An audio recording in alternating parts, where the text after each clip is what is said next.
कुछ बच्चे के माइंड में ये चल रहा होगा कि मैं 2 साल नहीं किया, 1 साल नहीं किया, अभी 5 दिन 7 दिन में क्या करूंगा। यही तो तुम्हारी गलत सोच है। मैं तो 160 का स्कोर बोला था, कहीं ऐसा ना हो जाए कि मैं 180 का 180 ना करवा के रखूं। मेरी चीजों को क्लियर करते जा रहा हूँ, एक एक चीजों को क्लियर करते जा रहा हूँ। जो मुझे लग रहा है कि इस पर क्वेश्चन आने के चांस है, एग्जैक्टली वही दे रहा हूँ। चिंता ना करो मेरे बच्चे, पिक्चर तो भी बहुत बाकी है, तुम देखते रहना। अभी टेस्ट सीरीज में क्या करूंगा, हंगामा मचा दूंगा, चिंता ना करो बिल्कुल। तो चलिए बच्चों, टॉपिक आगे बढ़ाया जाए। तो आज के सेक्शन बहुत इंपॉर्टेंट होने वाला है। पिक्चर अभी खत्म नहीं हुआ मेरे दोस्त, पिक्चर तो अभी बस शुरू किया हूं, देखते जाओ। मैं तो 160 का स्कोर बोला था, कहीं ऐसा ना हो जाए कि मैं 180 का 180 ना करवा के रख दूं। चिंता ना करो, बस देखते जाओ। आज का टाइटल ही है, पिक्चर तो अभी बस शुरू हुआ है, खत्म नहीं हुआ है। तो चलो बिना कुछ बातें किए टॉपिक आगे बढ़ाया जाए। तो आज के सेक्शन में कई चैप्टर्स मिलेंगे। Centre of mass, momentum collision, rotational dynamics, work power energy, projectile motion, इतने चैप्टर्स है जिसको मैं चाह रहा हूं कि इसको इंक्लूड कर दिया जाए इस सेक्शन में और आप अच्छे से एंजॉय करो इस टॉपिक्स को। चलो बिना कुछ बातें किए हम लोग स्टार्ट करें। Next topic, centre of mass. तो centre of mass of two body system. लेकिन इससे पहले कि सेंटर ऑफ मास के बारे में आपको कुछ भी चर्चा करो, सेंटर ऑफ मास क्या है जरा इसको समझो, इसके की कॉन्सेप्ट्स क्या है इसको समझने की कोशिश करेंगे। तो भाई सेंटर ऑफ मास क्या होता है, एक जनरल पॉइंट होता है जहां पर हम मान के चल रहे हैं कि उस बॉडी का पूरा मास वहीं पर लाई करता है। उस पॉइंट को कहते हैं सेंटर ऑफ मास। क्या कहते हैं बच्चों? Centre of mass.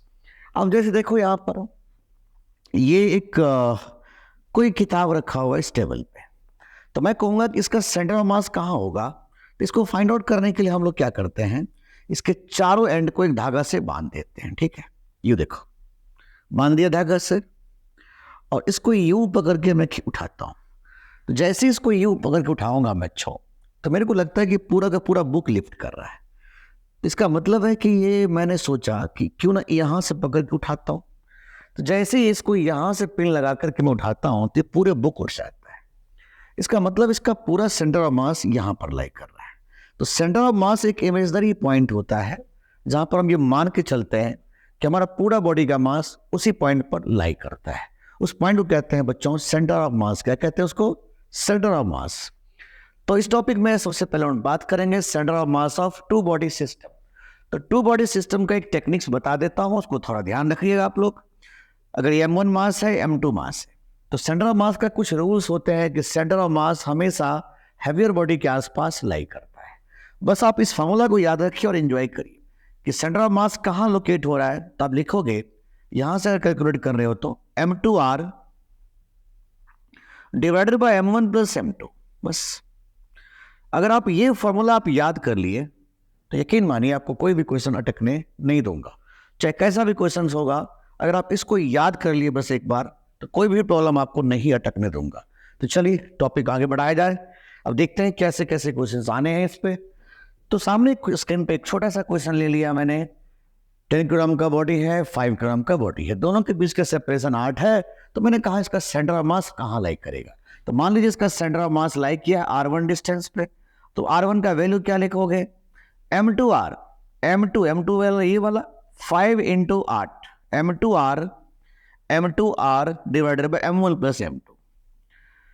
तो देखो कितना डाटा मिल गया बच्चों। R1 is 8/3 centimetre, 8/3 metre. Okay, अब आप देखो ध्यान से, जो सेंटर ऑफ मास है इसके है, ये हैवियर बॉडी है, इसके आसपास लाई कर गया। आप देख सकते हो 8/3 यहां से 8/3 मतलब इसके आसपास कहीं लाई कर रहा है, इससे दूर हो रहा है और इसके पास आ रहा है। यही बात तो मैं समझाना चाहता हूं कि जो सेंटर ऑफ मास होता है हैवियर बॉडी के आसपास लाई करता है। चलो कुछ क्वेश्चंस और प्रैक्टिस करो। तो अब यहां पर देखो, एक बॉडी है 4 ग्राम का है, एक 2 ग्राम का बॉडी है, दोनों के बीच के सेपरेशन 12 मीटर है। तो मैंने बोला कि बताओ सेंटर ऑफ मास कहां लोकेट होगा। तो कहोगे सेंटर ऑफ मास जो लोकेट होता है वो होता है नियर हैवियर बॉडी।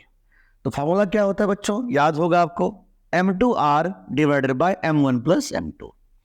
अब आप यहां पर देखो M2 कौन सा है भाई, 2 ग्राम का बॉडी है।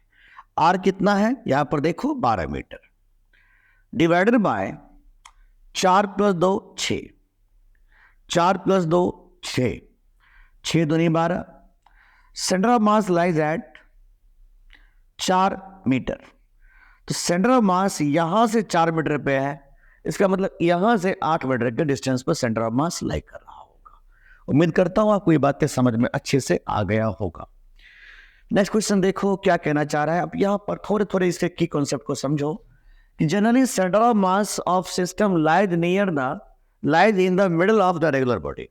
मतलब कोई भी रेगुलर बॉडी होता है बच्चों, जैसे आपके सामने स्क्रीन पर कुछ बॉडीज दिया मैंने, तो मैंने कहा कोई भी रेगुलर बॉडी जो होता है बच्चों, उसका सेंटर ऑफ मास हमेशा उसके सेंटर पे लाई करता है, जनरली ऐसा देखा गया। मैं पूछूंगा इसका ये रिंग है, इसका सेंटर ऑफ मास कहाँ लाई करेगा, तो कहोगे सर इसका सेंटर ऑफ मास बिल्कुल इसका सेंटर पे लाई कर रहा है। ये डिस्क है, इसका सेंटर ऑफ मास कहाँ लाई करेगा बच्चों, सेंटर पे लाई करेगा।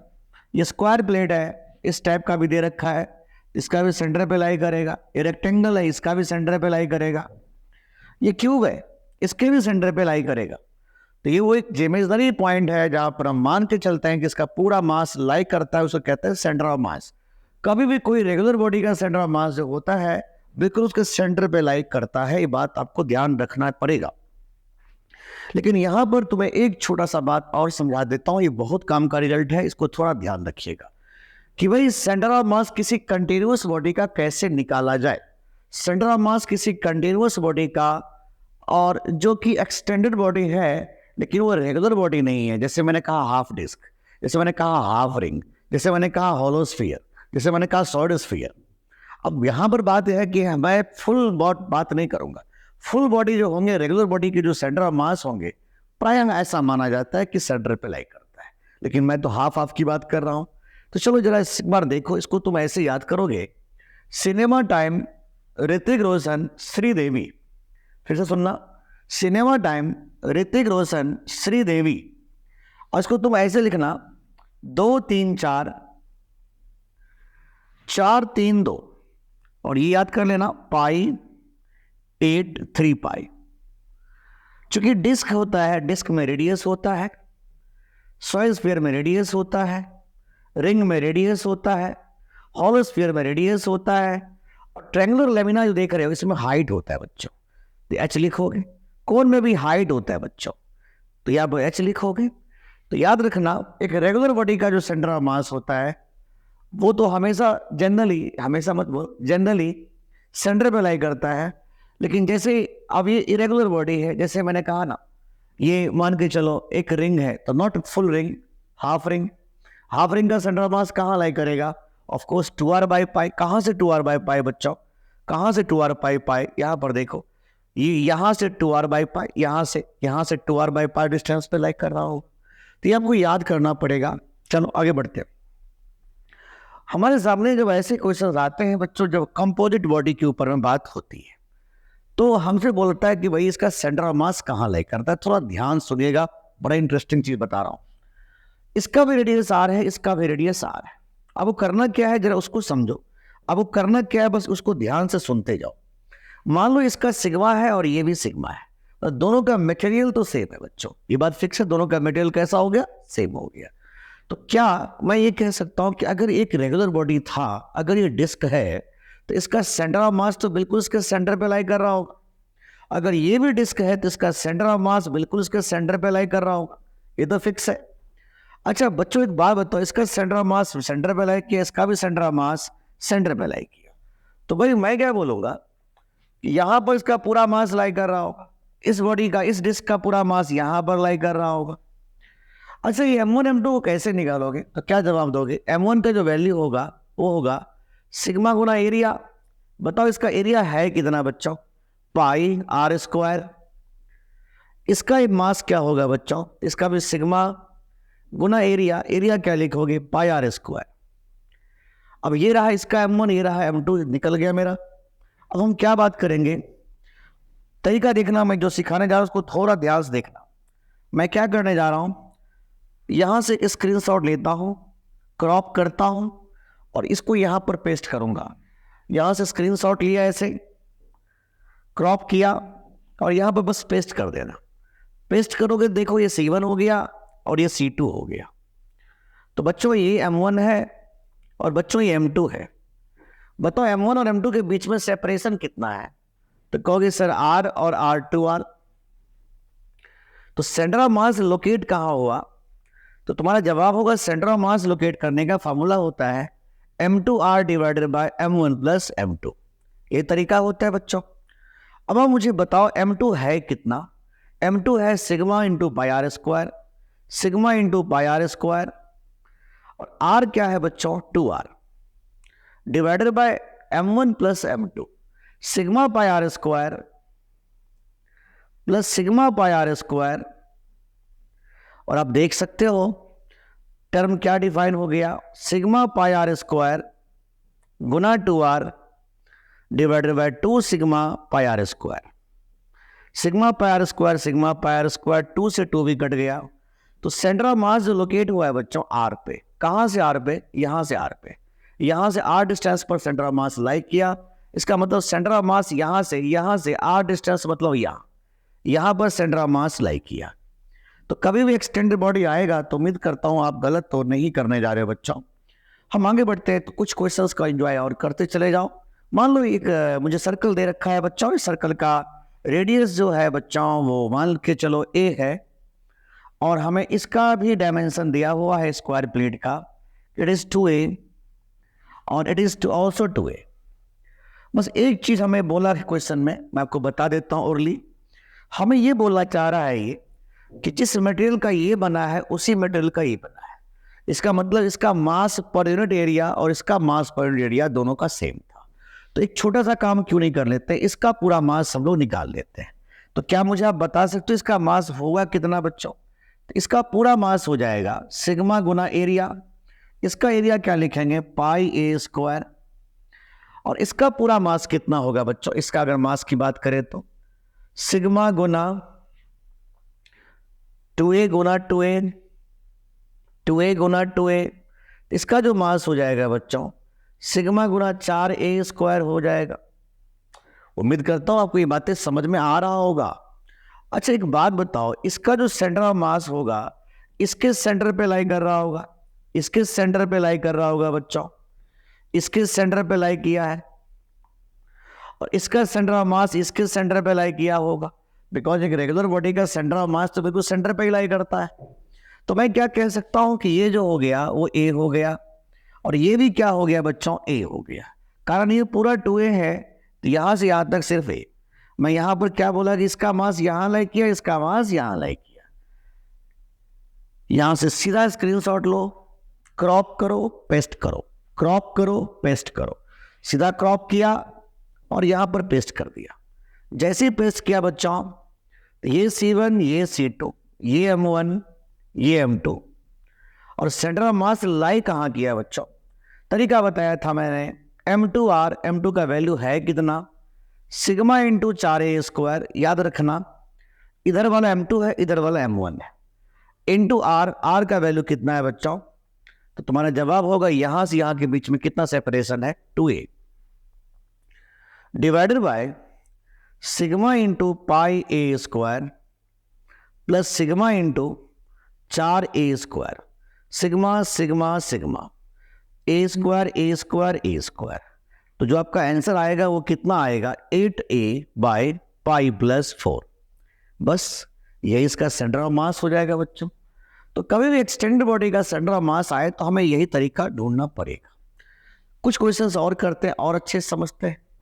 आपको ऐसा कुछ क्वेश्चन दिया मेरे बच्चे कि भाई इसका जो मटेरियल है वो तो सेम है, पूरे मटेरियल सेम है। अच्छा यहाँ पर कुछ चर्चा किया गया है जो उसको समझिए। यहाँ दे रखा था कि ये A है, यहाँ और भी चर्चा किया गया था कि ये 2a है और ये भी 2a है। मैं क्या करूं भाई, इसको कैसे सॉल्व करूं? तो थोड़ा ध्यान देना, ऐसे क्वेश्चंस को सॉल्व करूं कैसे। मुझे पूछा जाता है इसका सेंटर ऑफ मास कहाँ लाई करेगा इस कंपोजिट बॉडी के लिए। तरीका क्या ढूंढा मैंने, ध्यान देना, मैं तरीका क्या ढूंढा सुनना। तरीका मैंने ढूंढा कि मैंने इसको एक स्क्वायर प्लेट ले लिया और एक ट्रायंगुलर लेमिना ले लिया।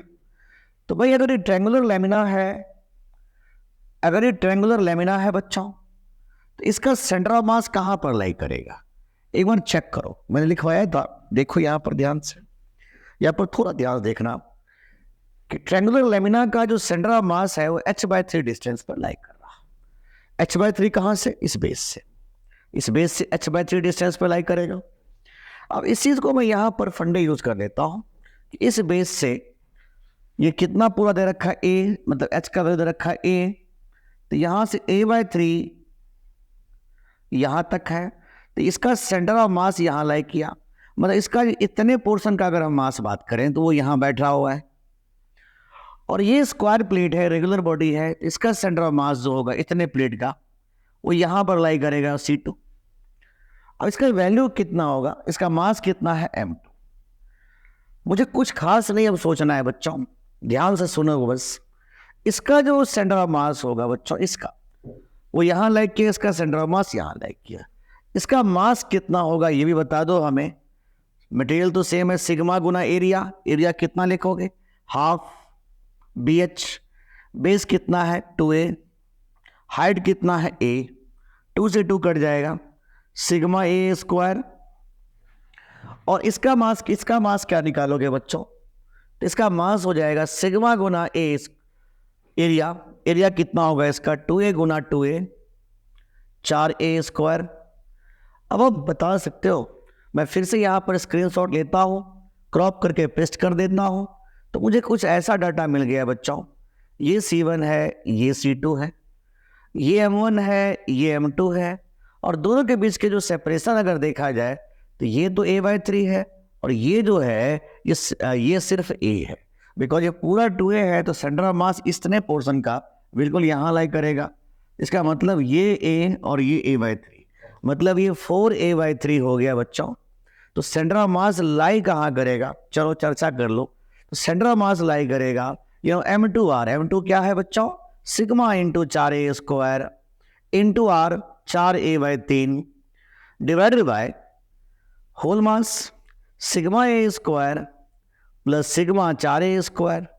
No solve it, sigma sigma sigma A square, तो 16a/3 अपॉन 4 प्लस 1 5।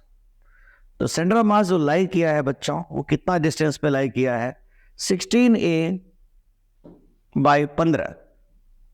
तो उम्मीद करता हूं आपको समझ में अच्छे से आ गया होगा। ऐसे क्वेश्चंस आएंगे तो कैसे करेंगे, क्या मेरी बात समझ में आ रहा है आप लोगों को। चलिए बिना कुछ किए बातें करें, मैं आपको थोड़ा सा हिंट कर देता हूं, इसको आपको कमेंट बॉक्स में कमेंट करना होगा। ये एक सेमी सर्कुलर डिस्क है जिसका डायमीटर जो है बच्चों वो 2A है, और ये इसका रेडियस हो जाएगा A। इसका एक सर्कुलर ये कैसा है भाई, रेक्टेंगुलर प्लेट है। चलो मैं इसको ऐसे डायमेंशन दे दिया कि ये 2A है और ये 2A, स्क्वायर प्लेट बना देता हूं इसको। तो मैं कहा कि मटेरियल तो सेम ही रहेगा, तो इसका सेंटर ऑफ मास कहाँ कैसे निकलेगा, आप कमेंट बॉक्स में जरूर कमेंट करना। सिंपल तरीका मैंने बताया था, इसका अलग पार्ट काट लो, इसका अलग पार्ट काट लो, हो जाएगा। आगे बढ़ो भाई, यहाँ पर कैविटी वाले प्रॉब्लम आते हैं हमारे एग्जाम में, इस साल बहुत इंपॉर्टेंट साबित होने वाले हैं कैविटी वाले प्रॉब्लम।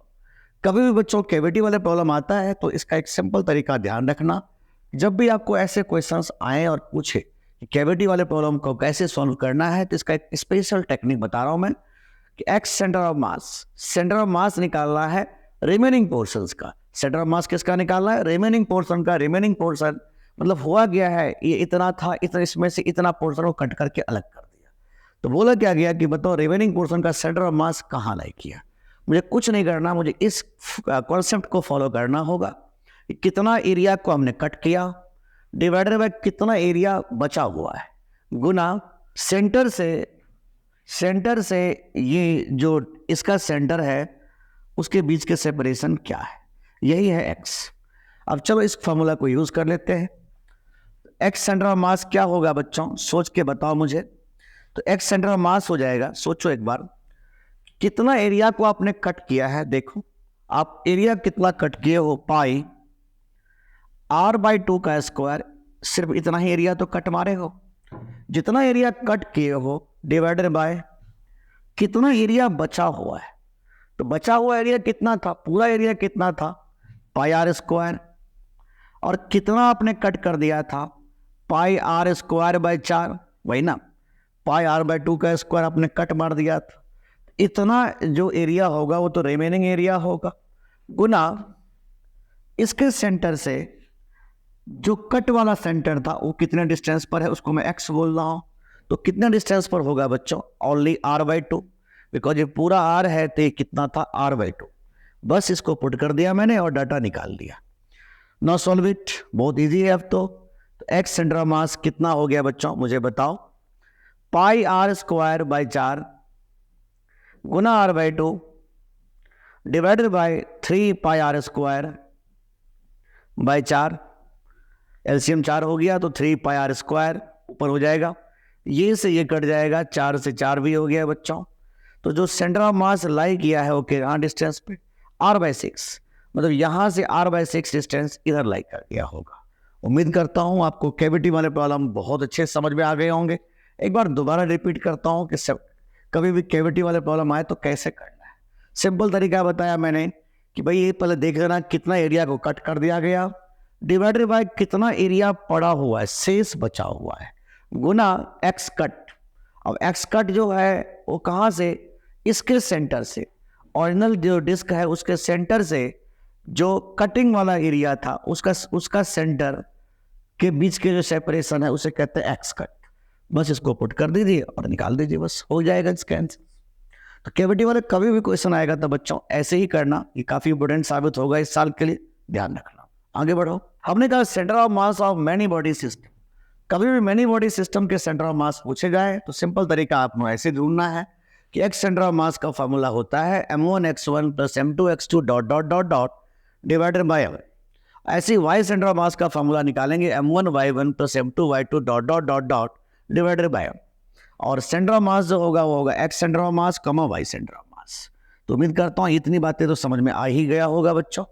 अब उसको अप्लाई करना सिखा रहा हूँ। देखो तो सेंटर ऑफ मास के, देखो एक चीज मैं तुम्हें और बताता हूँ कि कभी भी सेंटर ऑफ मास के क्वेश्चंस करना है तुम्हें दो चीजों को बहुत अच्छे से फॉलो करना होगा। सेंटर ऑफ मास के जब भी आप क्वेश्चंस करो तो सबसे पहले ये फॉलो करना कि मैक्सिमम जीरोज लो, ऐसे कोऑर्डिनेट एक्सिस को चूज करना, ऐसे कोऑर्डिनेट एक्सिस को चूज करना कि मैक्सिमम से मैक्सिमम जीरो मिले, मैक्सिमम से मैक्सिमम जीरो मिले। और दूसरी बात, ऐसे एक्सिस को चूज करना जिससे कि ज्यादा से ज्यादा सिमेट्री मिले। अगर तुम इस दोनों बातों को ध्यान रखोगे तुम्हें क्वेश्चन दिक्कत नहीं होगा। अब चलो इसको अप्लाई करना सिखाता हूं तभी जाके बात समझ में आएगा। अब यहां पर जरा समझो, यहां पूछा गया कि भाई इसका सेंटर ऑफ मास कहां लाई करेगा। तो मैं इसके लिए क्या करता हूं, कोऑर्डिनेट एक्सिस को ड्रॉ कर लेता हूं बच्चों। ये रहा हमारा कोऑर्डिनेट एक्सिस। अगर मैं ऐसे कोऑर्डिनेट एक्सिस लेता हूं तो भाई यहां पर देखो इसका कोऑर्डिनेट हो जाएगा 0 0। अब इसका 0 0 तो ये 3 दे रखा है तो इसका कोऑर्डिनेट कितना होगा 3,0। इसका कोऑर्डिनेट कितना हो जाएगा बच्चों, तो कहोगे 0,4। बस 0,4। फॉर्मूला क्या होता है बच्चों कि x centre of mass is m1x1 2 Guna 0 plus m2x2 plus m3x3 divided by m1 plus m2 plus m3। 5 2 7 3 10। उम्मीद करता हूं ये बातें समझ में आ रहा होगा। एक्स सेंटर ऑफ मास जो निकल गया इसका, वो निकल गया 1.5 मीटर। इसका मतलब एक्स सेंटर ऑफ मास तो निकल गया 1.5 से 1.5 मीटर। ऐसे ही मुझे निकालना होगा इसका वाई सेंटर ऑफ मास। हम क्या करेंगे, इसका 2 गुना 0 प्लस इसका बताओ 5 गुना 0 प्लस 3 गुना 4 12 डिवाइडेड बाय 5 2 7 3 10। इस प्रकार आप क्या कहने वाले हो बच्चों, इसका जो सेंटर ऑफ मास लाई गया 4 3 12 10 1.2। अब आपको समझ में आया कि सेंटर ऑफ मास जो है एक्स एक्सिस पर तो 1.5 है यार और वाई एक्सिस पे 1.2 है। इसका मतलब इसका सेंटर ऑफ मास कहीं ना कहीं यहाँ लाई किया। जरा गौर से देखो, थोड़ा अच्छे से देखो, क्या सेंटर ऑफ मास अपने आप हैवियर बॉडी के आसपास भाग रहा है नहीं भाग रहा है। ये तो मैंने कहा था कि सेंटर ऑफ मास जो होता है वो जनरली हैवियर बॉडी के पास में भाग जाता है। तो भागने दो भाई, क्या दिक्कत है। उम्मीद करता हूँ कुछ समझ में आ रहा होगा। तो जब भी आप सेंटर ऑफ मास से क्वेश्चन करें ऐसे दिमाग लगाए कि मैक्सिमम जीरोज लेना है और मैक्सिमम जीरोज लेने के बाद भी हमें एक चीज और ध्यान देना होगा कि ऐसे कोऑर्डिनेट एक्सिस को ड्रॉ करो ताकि अगर सिमेट्री बनता है तो सिमेट्री बना लो, अगर बनता है तो मैं क्या बोल रहा, अगर बनता है तो सामने स्क्रीन पर फिर से क्वेश्चन आया, मैंने कहा सेंटर ऑफ मास बताओ कहाँ होगा। तो सबसे पहले कोऑर्डिनेट एक्सिस को ड्रॉ कर लो, चलो अच्छी बात है, आप कैसा भी कोऑर्डिनेट एक्सिस दे लो, हमें कोई दिक्कत नहीं, आंसर तो सेम ही आना है। बस कोशिश रहे कि जितना ज़्यादा आप जीरो लाओगे उतने कैलकुलेशन आपके लिए आसान होगा। तो मान लो इसका कोऑर्डिनेट एक्सिस ले लिया मैंने, तो ये हो गया 0 0, तो यहाँ क्या हो जाएगा बच्चों, 1,0। यहाँ कितना हो जाएगा बच्चों, यहाँ कितना हो जाएगा बच्चों, पहले ये बताओ, 0,a, और यहाँ कितना हो जाएगा बच्चों, a,a। सबके कोऑर्डिनेट हमने निकाल लिया। यहाँ कोऑर्डिनेट कितना था, a इधर और a ऊपर, a,a। बस x सेंटर ऑफ मास बताइए पहले कितना होगा, m1x1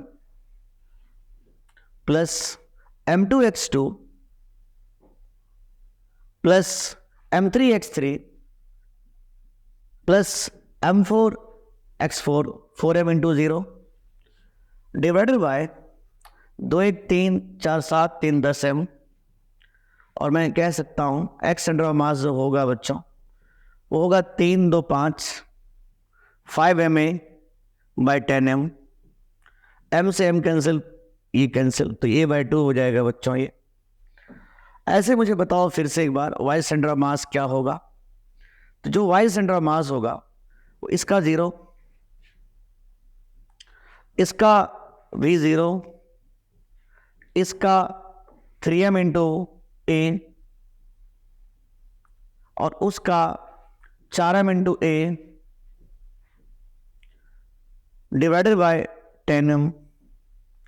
4 3 7, तो वाई सेंटर ऑफ मास जो हो जाएगा बच्चों वो हो जाएगा 7a by 10, 7a by 10, 4 3 7, m से m कैंसिल हो जाएगा, 7a बाई 10। मतलब कहने का मतलब किसका जो सेंटर ऑफ मास होगा वो x एक्सिस पर तो a बाई 2 है और y एक्सिस पे कितना है बच्चों, 7 बाई 10 मतलब 0.7, 0.7 मतलब यहाँ। तो यहाँ पर इसका सेंटर ऑफ मास लाई किया।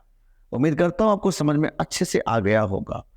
तो ये बात ध्यान रखना कि सेंटर ऑफ मास के लिए ऐसा दिमाग लगाओ कि मैक्सिमम से मैक्सिमम जीरोज मिल जाए और हो सके तो सिमेट्री भी मिल जाए तो ज़्यादा अच्छा लगेगा। अब यहाँ पर देखो सामने स्क्रीन पर फिर से क्वेश्चन ले आ। अब यहाँ देखो कितना प्यारा है कॉन्सेप्ट। सिमेट्री दिख गया क्या, दिखा सिमेट्री। अब देख इधर ये 2m है, ये 2m है, क्या एक ही लाइन पे है, सिमेट्री बन रहा है। इस एक्सिस पे अगर हम देखें तो इस एक्सिस के अबाउट सिमेट्री बन रहा है। तो मैं तुम्हें तरीका बताता हूँ क्या करो, इस 2m को और इस 2m को मिला करके एक कर दो यहाँ पर 4m, क्योंकि तुम जानते हो मैं क्या सोचा हूँ उसको समझो कि अगर ये 2m है और ये 2m है तो जो इसका सेंटर ऑफ मास होगा इन दोनों का, सिर्फ इसका और इसका, वो इसके मिडिल में लाइक करेगा यहाँ पर। ऐसे ये 3m है और ये 3m है तो इसका जो सेंटर ऑफ मास होगा वो यहाँ लाइक करेगा। ये बन गया 6m। अब तुम्हारे पास कितना आसान क्वेश्चन हो गया यार, क्वेश्चन आसान नहीं बहुत आसान हो गया। कारण क्या है, ये m है, ये 4m है, ये 6m है और ये 4m है बच्चों। तुम तो जानते हो कि ये 60 डिग्री एंगल था, हेक्सागन है ये 60 डिग्री था। अगर ये हेक्सागन ये सारे वाले थे तो ये कितना होगा, a sin 60 a cos 60, a cos 60 मतलब a बाई 2। इसका मतलब आप कहोगे कि अगर मैं इसका कोऑर्डिनेट 0 0 लेता हूं तो इसका कोऑर्डिनेट कितना लिखोगे, a बाई 2 0। और ये तो जानते हो कि a है, यहाँ कोऑर्डिनेट कितना हो जाएगा बच्चों, 3a बाई 2 0। क्योंकि देखो ये a बाई 2 है और ये मुझे पता है पहले से कि हेक्सागन ये a है, तो ये a और ये a बाई 2 मतलब यहाँ का कोऑर्डिनेट हो जाएगा 3a बाई 2। चूंकि x एक्सिस पे आ चुका है तो मैं इसको 3a बाई 2 0 कर दिया। फिर सोचो एक बार बच्चों कि अगर यहाँ भी बात करें तो ये भी a बाई 2 होगा क्योंकि ये भी 60 डिग्री एंगल था।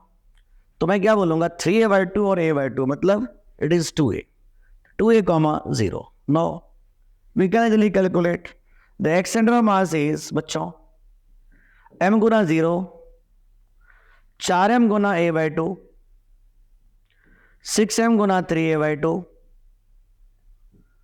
4m गुना 2a divided by 6 4 10 4 14 1 15 m, and we can easily calculate here. तो उम्मीद करता हूं कुछ समझ में आ रहा होगा, बिल्कुल आ रहा होगा। आगे बढ़ो बच्चों, यहां पर बहुत प्यारा क्वेश्चन दे रखा है। जितने भी ब्रिक्स देख रहे हो आप, सबके मास m थे और सबके लेंथ l थे। हर BRICS L/10 L/10 L/10 L/10 separate, यहां L/10 यहां L/10 यहां L/10, फिर इधर देखो L/10 L/10 L/10 ऐसे है। सोच के देखो एक बार, अगर मैं इस ब्रिक की बात करूं तो इसका जो मास होगा, वो सेंटर ऑफ मास वो कहां लाई करेगा? एग्जैक्टली यहां पर लाई करेगा। और वो मान लो ये 0 0 कोऑर्डिनेट था, तो यहां का जो कोऑर्डिनेट होगा वो कितना होगा? L/2, 0, बिकॉज रॉड है तो सेंटर ऑफ मास तो मिडिल में लाई करेगा। तो भाई ये 0 0 है तो इसका सेंटर ऑफ मास L/2 पे होगा। रॉड है तो L/2 पे ही लाई करेगा, लेकिन ये L/10 ऑलरेडी सेपरेट है, तो इसका सेंटर ऑफ मास यहां लाई करेगा। कहां लाई करेगा? L/2 plus L/10। ऐसे इसका कहां लाई करेगा? यहां लाई करेगा। L/2 प्लस 2L/10, देखो ना, L/10 प्लस L/10, इसका कहां लाई करेगा? यहां लाई करेगा। L/2 plus 3L/10। ऐसे मुझे बताओ इसका सेंटर ऑफ मास, देखो अभी L/10 इधर इधर खिसका दिया, तो ये क्या है? यहां से देखो, यहां से कितना डिस्टेंस पर है? L/2 plus 2L/10। इसका कहा नहीं बताओ, और खिसक गया L/10, तो इसका क्या हो गया? L/2 प्लस L/10, और इसका कितना होगा? L/2 बस। तुम खुद सोचो, और सबके मास m थे। अब यहां पर मैं ये सोचता हूं, ध्यान देना मैं क्या सोच रहा हूं, ये और ये इकट्ठा हो जाए, एक ही बात है। तो मैं जो इसका सेंटर ऑफ मास निकालने जा रहा हूं, एक सेंटर ऑफ मास, वो कैसे कहूंगा कि m गुना L/2 2 बार, तो 2 बार कर दिया मैंने, मतलब इसका भी हो गया इसका भी हो गया, प्लस m गुना L/2 प्लस L/10, और ये भी 2 बार, ये भी है और ये भी है। ऐसे मुझे बताओ बच्चों, ये भी 2 बार है, ये और ये, m into L/2 plus 2L/10, और ये भी 2 बार। ऐसे अब लेकिन ये तो अकेला सिंगल है भाई, तो इसको क्या लिखोगे? m into L/2 plus 3L/10 divided by whole mass is 7m, and we can easily calculate कितना होगा, बड़ी आसानी से हम बता सकते हैं। तो बच्चों उम्मीद कर रहा हूं आपको समझ में बहुत अच्छे से आ रहा होगा। आगे बढ़ो, आज बिल्कुल बातें करने के मूड में नहीं हूं, और मेरा मन कर रहा है कि बस पढ़ाते जा रहा हूं, कारण समय नहीं है, अब बिल्कुल समय नहीं है, और मैं पूरी कोशिश करूंगा कि बहुत अच्छा से अच्छा दे सकूं तुम्हें। अब यहाँ पर सामने में बहुत अच्छा क्वेश्चन आया है, ये बहुत इंपॉर्टेंट साबित होगा इस साल के लिए, थोड़ा ध्यान देना। यहाँ पर कई कलर्स थे, एक कलर को ऐसे मैंने किया था 6m, देखो क्वेश्चन में क्या क्या गिवन है। 6m वाले को से मैंने कलर किया था ऐसे, तो इसका जो सेंटर था वो 0 0 पे था, किसका? 6m का। एक और कलर था जिसका मास m था, उसको ऐसे पेंटिंग किया था, तो उसका जो सेंटर था वो लाई किया था -a, एक और कलर था m मास का, उसको पेंटिंग किए थे, तो वो a पे सेंटर उसका लाई किया था। एक और कलर था जिसको ऐसे बना दिया था, मैंने ऐसा ढांचा बनाया था, तो इसका सेंटर कहाँ लाई किया था? 0, 0। एक और कलर था ऐसे बना दिया था, तो उसका सेंटर कहाँ लाई किया था? Centre of mass 0, -a। तो मुझसे पूछ रहा है कि वाई सेंटर ऑफ मास कितना होगा? Don't worry, the y centre of mass is, हम कैसे सोचेंगे? पहले इसका 6m का, तो 6m का कोऑर्डिनेट कितना है? y 0, y coordinate is 0, because मुझे पहले से क्वेश्चन में गिवन है। प्लस इसका बताओ, इस m का, तो कहोगे इस m का भी 0 था सेंटर ऑफ मास, बिकॉज मुझे पहले से इसका पता है कि इसका ओरिजिन पे ही सेंटर था, मुझे क्वेश्चन में गिवन है, मुझे ध्यान नहीं लगाना है, मुझे क्वेश्चन में ऑलरेडी गिवन था। प्लस इसका सेंटर ऑफ मास कहाँ लाई करेगा? दे रखा है क्वेश्चन में -a, तो y पूछ रहा है हमसे, m गुना a, प्लस इसका भी वही रहेगा m गुना a, प्लस इसका क्या लिखोगे बच्चों? m Guna -a divided by 10m, ये से ये कैंसिल हो जाएगा। तो y सेंटर ऑफ मास जो लाई किया है बच्चों, वो कितना डिस्टेंस पे लाई किया है? ऑफ कोर्स a/10, उम्मीद करता हूँ आपको समझ में बहुत अच्छे से आ गया होगा। ये काफ़ी इंपॉर्टेंट साबित होगा इस साल के लिए, थोड़ा ध्यान रखिएगा। नीट 2024 के लिए बहुत इंपॉर्टेंट साबित होने वाला एक क्वेश्चन है, इसको जरूर ध्यान रखिएगा। क्वेश्चन क्या था एक बार दोबारा रिपीट करता हूँ। 6M वाले मास था, उसको ऐसे पेंटिंग किया था मैंने, कलर था वैसे ही, जिसका सेंटर कहाँ लग गया था 0 0, और 4 अलग अलग डिफरेंट कलर्स थे जिसका मास था M। एक कलर से ऐसे पेंटिंग किया था जिसका सेंटर लग गया था -A, ये A, ये 0 0 और ये 0, -A, and we have to locate centre of mass. हमें क्वेश्चन में ऑलरेडी सारे सेंटर ऑफ मास सारे के सारे कोऑर्डिनेट्स दे रखे थे, तो मुझे कोऑर्डिनेट लेने की जरूरत पड़ा नहीं, वैसे ही बना दिया मैंने। चलो आगे बढ़ते हैं बच्चों। मैंने नाम लिया velocity of centre of mass. Velocity of centre of मास, भाई ये फार्मूला आपको याद रखना पड़ेगा मेरे बच्चे, कि वेलोसिटी ऑफ सेंटर ऑफ मास होता है m1u1 + m2u2 dot divided bye m। अगर इसको एक बार और डिफरेंशिएशन करते हैं तो ये फार्मूला निकल के सामने आता है, acceleration centre of mass m1a1 + m2a2 dot divided by total mass. और acceleration of centre of mass को मैं ऐसे लिख रहा हूँ net force by total mass, क्योंकि यही तो है F1 + F2 डॉट। इसका क्या मतलब है कि अगर एक्सटर्नल फोर्स नहीं लगेगा तो सेंटर ऑफ मास मूव नहीं करेगा। ध्यान रखिएगा, अगर एक्सटर्नल फोर्स नहीं लगता है तो सेंटर ऑफ मास मूव नहीं करेगा। अब यहाँ पर देखो, हमें क्वेश्चन में पूछा गया कि calculate acceleration of centre of mass, तो मुझे सबसे पहले क्या करना पड़ेगा, इसकी एक्सेलरेशन फाइंड आउट कर लेना होगा। हमें एक्सेलरेशन फाइंड आउट करना बहुत अच्छे से आता है। ये 2g और ये 4g, ओके, ये 2g और ये 4g, मान लीजिए एक ऊपर जाता है और एक नीचे आता है, तो इसका जो एक्सेलरेशन वो क्या सिखाया था, पकड़ो खींचो छोड़ो। तो भाई ऐसे पकड़ के खींच दो, ऐसे इधर 4g और उधर 2g divided by total mass 6, then acceleration is only g/3। But ये तो एक्सेलरेशन बॉडी का एक्सेलरेशन है, सेंटर ऑफ मास का पूछ रहा था।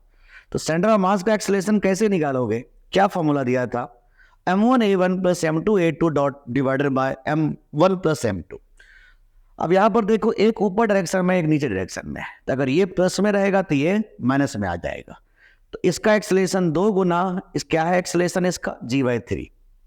तो इसका क्या लिखोगे बच्चों, -4 गुना g/3। क्यों भाई, अगर ये प्लस लिया मैंने तो इसको माइनस लेना पड़ा मुझे, divided by total mass 4 2 6।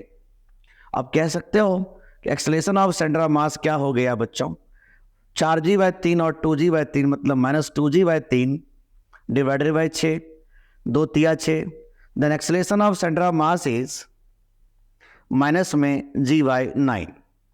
Minus में g/9 का मतलब नेगेटिव साइन इंडिकेट्स कि इसका जो सेंटर ऑफ मास है उसका एक्सेलरेशन नीचे की तरफ है। उम्मीद करता हूं बच्चों आपको समझ में बहुत अच्छे से आ रहा होगा, और अगर अच्छा से समझ में आ रहा है तो टॉपिक को और आगे बढ़ाया जाए, क्योंकि आज मैं बिल्कुल सोच रहा हूं कि 1 मिनट भी बातें बंद ना करो, समय तुम्हारे पास बिल्कुल नहीं है, बस पढ़ते जाओ, हमारे बच्चे बस पढ़ते जाए।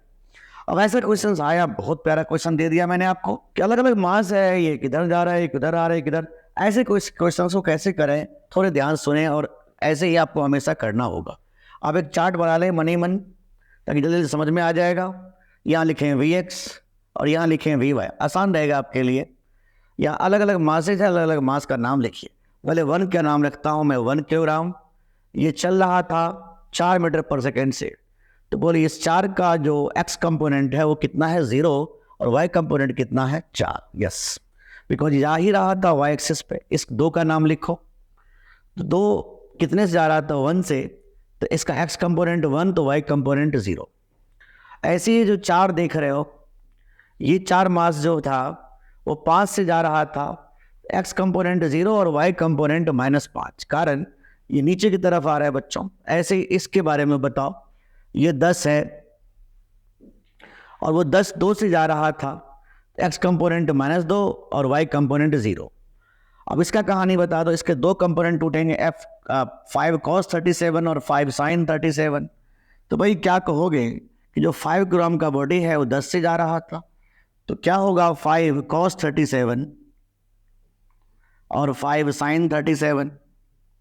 आप जानते हो cos 37 होता है 4/5, इसका वैल्यू हो जाएगा 5 गुना 4/5 मतलब 4, और ये हो गया 3 sin 37 3/5। अब हमें करना क्या है, अब उसको सुनो। Vx निकालना है सेंटर ऑफ मास का, क्या फॉर्मूला होता है m1v1।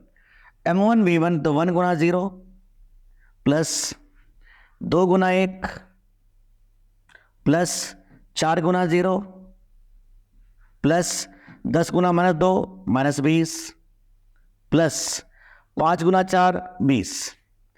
आप देख सकते हो 20 से 20, तो velocity of centre of mass क्या हो गया, divided by whole mass. Whole mass कितना है बच्चों, 10 5 15 4 19 2 21 1 22। ये हो गया velocity of centre of mass along the y axis, x axis. ऐसे ही वी वाई निकालोगे तो ये बिल्कुल ऐसा ही काम करना होगा। 1 गुना 4 4 plus 2 Guna 0 0 plus 4 Guna -5 -20 plus 10 Guna 0 0 5 Guna 3 15 divided by 22। अब हमें करना क्या है, ये x के लॉन्ग निकल गए, y के लॉन्ग निकल गया।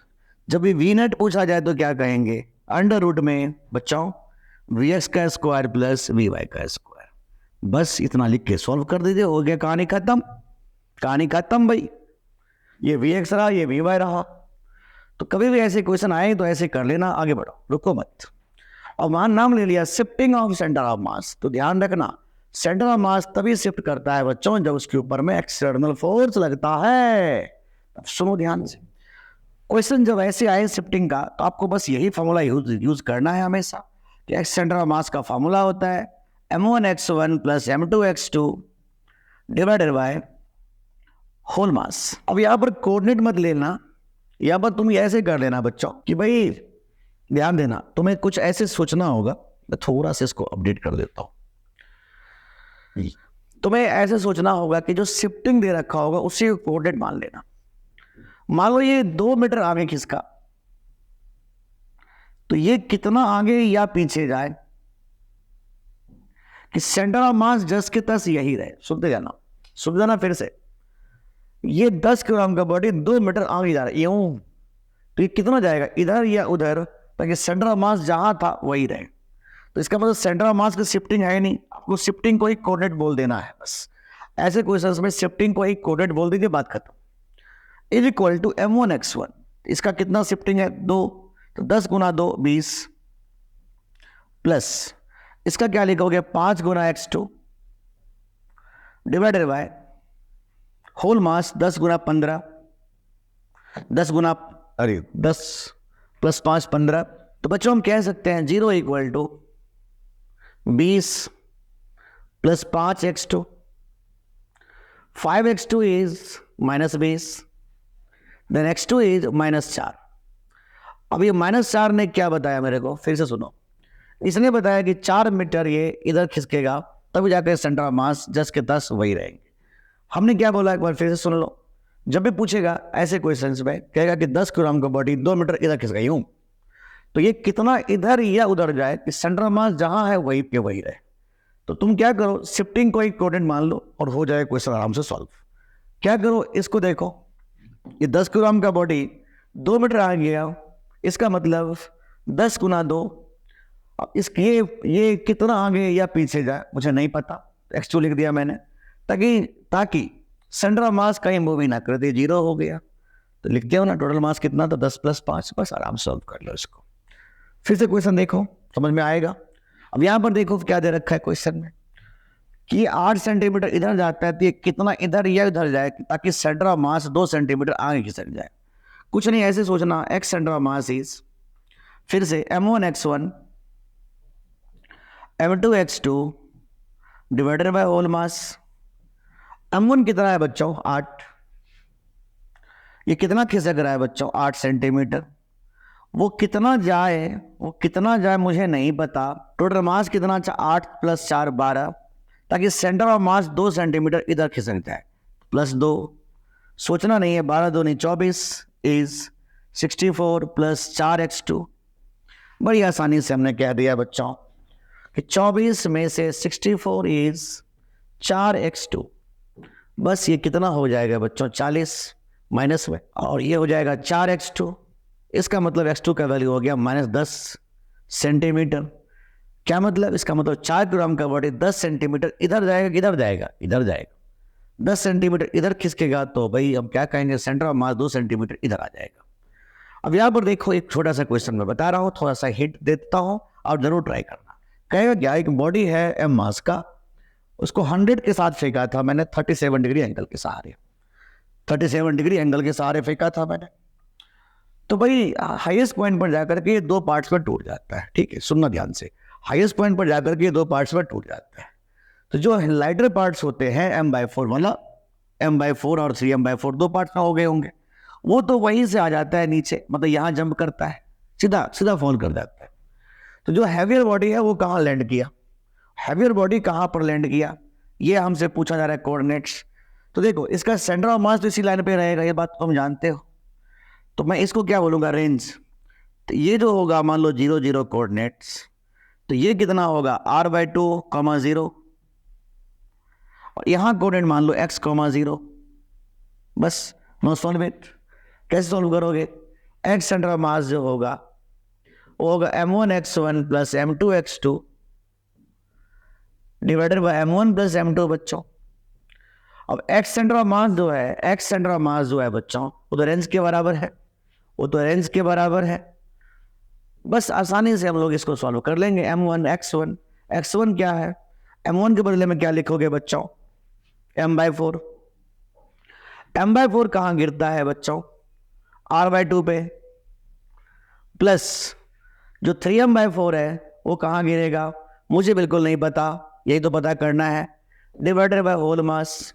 बस रेंज निकालो। रेंज कैसे निकालोगे, u², 2 sin theta cos theta by G, ये होता है रेंज। बड़ी आसानी से हम लोग पुट कर देंगे। sin 37 का वैल्यू पता ही है कितना होता है, sin 37 3/5, cos 37 4/5। बड़ी आसानी से हम लोग रेंज का वैल्यू निकालेंगे और पुट करके आंसर निकाल देंगे। उम्मीद करता हूँ ये बात भी आपको समझ में अच्छे से आ गया है। एक छोटा सा क्वेश्चन हम लोग और डिस्कस कर लेते हैं इस पे, ये बहुत इंटरेस्टिंग क्वेश्चन है, थोड़ा ध्यान देना। क्या कह रहा है कि 2 बॉडी है, एक है, चलो एक है मिंटू एंड पिंटू, एक मिंटू है एक पिंटू है, ठीक है, 2 बॉडी है, दोनों एक बोट के ऊपर में बैठा हुआ है।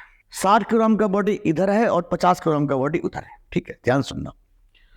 और बोट का जो मास है वो है 40 किलोग्राम, बोट का जो लेंथ है वो कितना है 4 मीटर। तो अभी फिलहाल ऐसे था, तो मैं एक बात पूछूं, इसका सेंटर ऑफ मास कहाँ लेकर जरा बताओगे। तो मान लो इसका कोऑर्डिनेट 0 0 था, ये कोऑर्डिनेट हो जाएगा 4, 0, तो ये कोऑर्डिनेट कितना होगा 2, 0।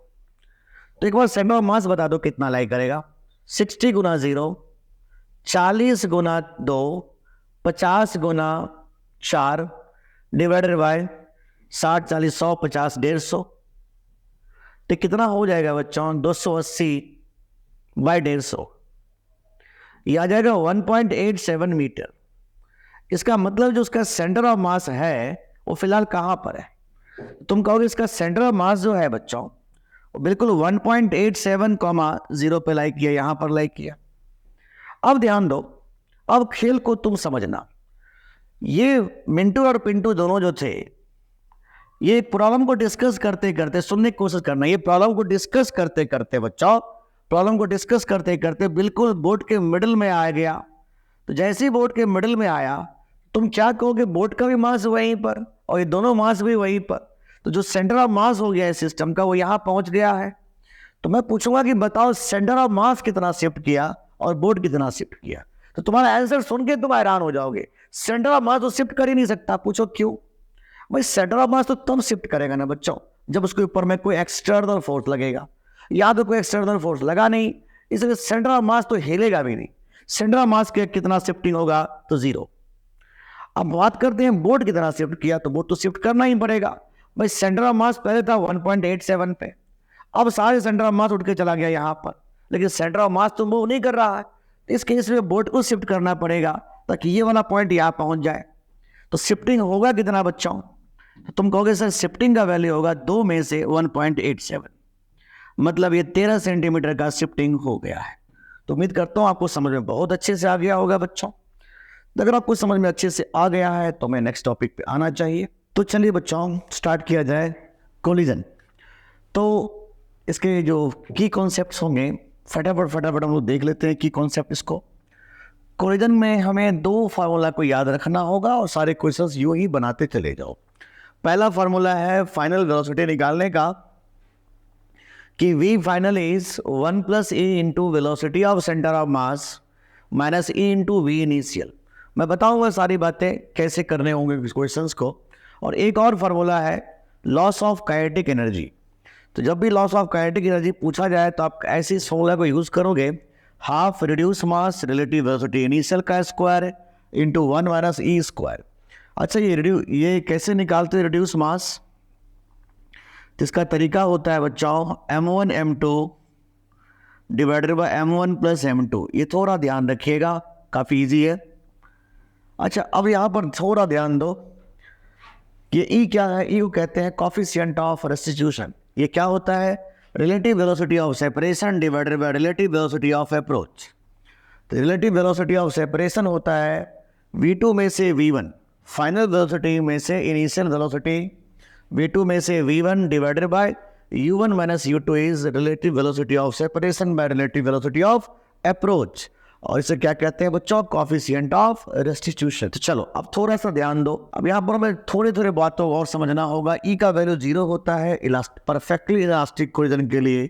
ई का वैल्यू 1 होता है बच्चों परफेक्टली इलास्टिक कोलिजन के लिए। और ई का वैल्यू 0 और 1 के बीच में लाई करता है इन इलास्टिक कोलिजन के लिए। अब देखो इस पर हमें क्वेश्चंस कैसे डील करना होगा। हमें कह रहा है क्वेश्चंस में बच्चों की 5 किलोग्राम का बॉडी है और 2 किलोग्राम का बॉडी है। ये चल रहा है 5 से, ये चल रहा है 2 से। अगर कोलिजन परफेक्टली इलास्टिक कोलिजन है तो बताओ दोनों की फाइनल वेलोसिटी कितनी होगी? तो सिंपल तरीका है, मैंने आपको बताया था वी फाइनल का formula 1 plus E into velocity of centre of mass minus E into we initial. तो थोड़ा ध्यान से सुनिएगा, बहुत अच्छे से सुनिएगा। यहाँ पर मैंने आपको कहा कि सबसे पहले आप क्या करो, इसका वेलोसिटी ऑफ सेंटर ऑफ मास निकाल लो। तो इसका जो वेलोसिटी ऑफ सेंटर ऑफ मास होगा, मैं थोड़ी देर पहले पढ़ा था कैसे निकालते हैं। m1u1 5 Guna 5 plus m2u2 2 Guna 2 divided by m1 plus m2। 5 2 7, तो कितना हो गया? 25 और 4 29/7 बच्चों। ये हो गया वेलोसिटी ऑफ सेंटर ऑफ मास। अच्छा, एक चीज़ और थोड़ा ध्यान देना कि मान लो कई बार ऐसा भी होगा कि ये बॉडी इधर जा रहा है और ये बॉडी इधर आ रहा है, तो इसमें जो लगाओगे तो फिर ये -2 लगाओगे। ये ध्यान रखना, ये +2 फिर नहीं होता, फिर वो क्या हो जाएगा? -2। चलो कोई नहीं। अब आप देखो, हमें निकालना है इस v1 का वैल्यू। तो हमें बिल्कुल आराम से कर देना है। v1 इज 1 प्लस ई। अब कैसा कोलिजन है बच्चों? Perfectly elastic. मुझे we have given the question. E का वैल्यू 1 पुट कर दिया into velocity of centre of mass 29/7 minus E का वैल्यू कितना है बच्चों? 1 इंटू वी इनिशियल। कितना है वी इनिशियल? बताओ, इसका निकाल लो तो इसका वी इनिशियल कितना है? 5।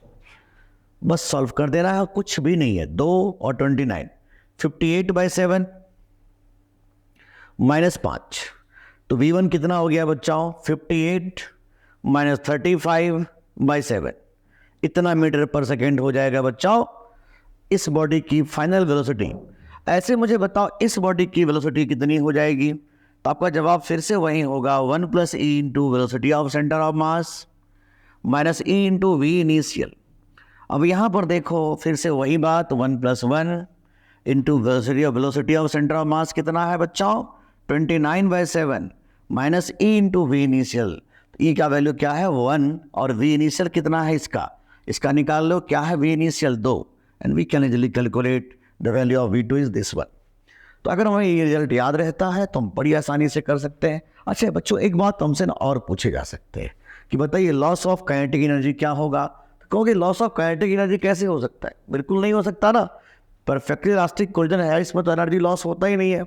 अब यहाँ पर थोड़ा ध्यान दो, हम इसको इससे भी एनालाइज कर सकते हैं कि एनर्जी लॉस में 1 माइनस ई स्क्वायर का फॉर्मेट लेना होगा। परफेक्टली इलास्टिक के लिए ई का वैल्यू 1, तो डेल्टा के तो वैसे ही 0 हो जाना था। ध्यान रखना इस बात को। अब मैं आपको जो बात बताने जा रहा हूँ वो बहुत काम की बातें हैं, थोड़ा ध्यान से सुनिए। परफेक्टली इलास्टिक कोलिजन के दौरान, सुनते जाना, परफेक्टली इलास्टिक कोलिजन के दौरान अगर दो बॉडी का मास इक्वल हो तो वेलोसिटी इंटरचेंज हो जाएगा। इसकी टोपी उसका सर, उसका टोपी इसका सर हो जाएगा। क्या मेरी बात समझ में आ रहा है मैं क्या बोल रहा हूँ?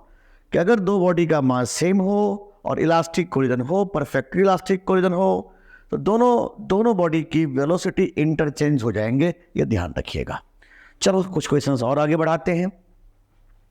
यहां पर मुझसे पूछा गया कि भाई देखो 8 है, ये 5 से जा रहा है, ये 5 है, ये 2 से जा रहा है। बिना कुछ सोचे समझे पहले VCM निकाल लो। तो मुझे बताओ VCM इसका क्या होगा। 8 गुना 5 40 प्लस 5 गुना 2 10 डिवाइडेड बाय 8 5 13।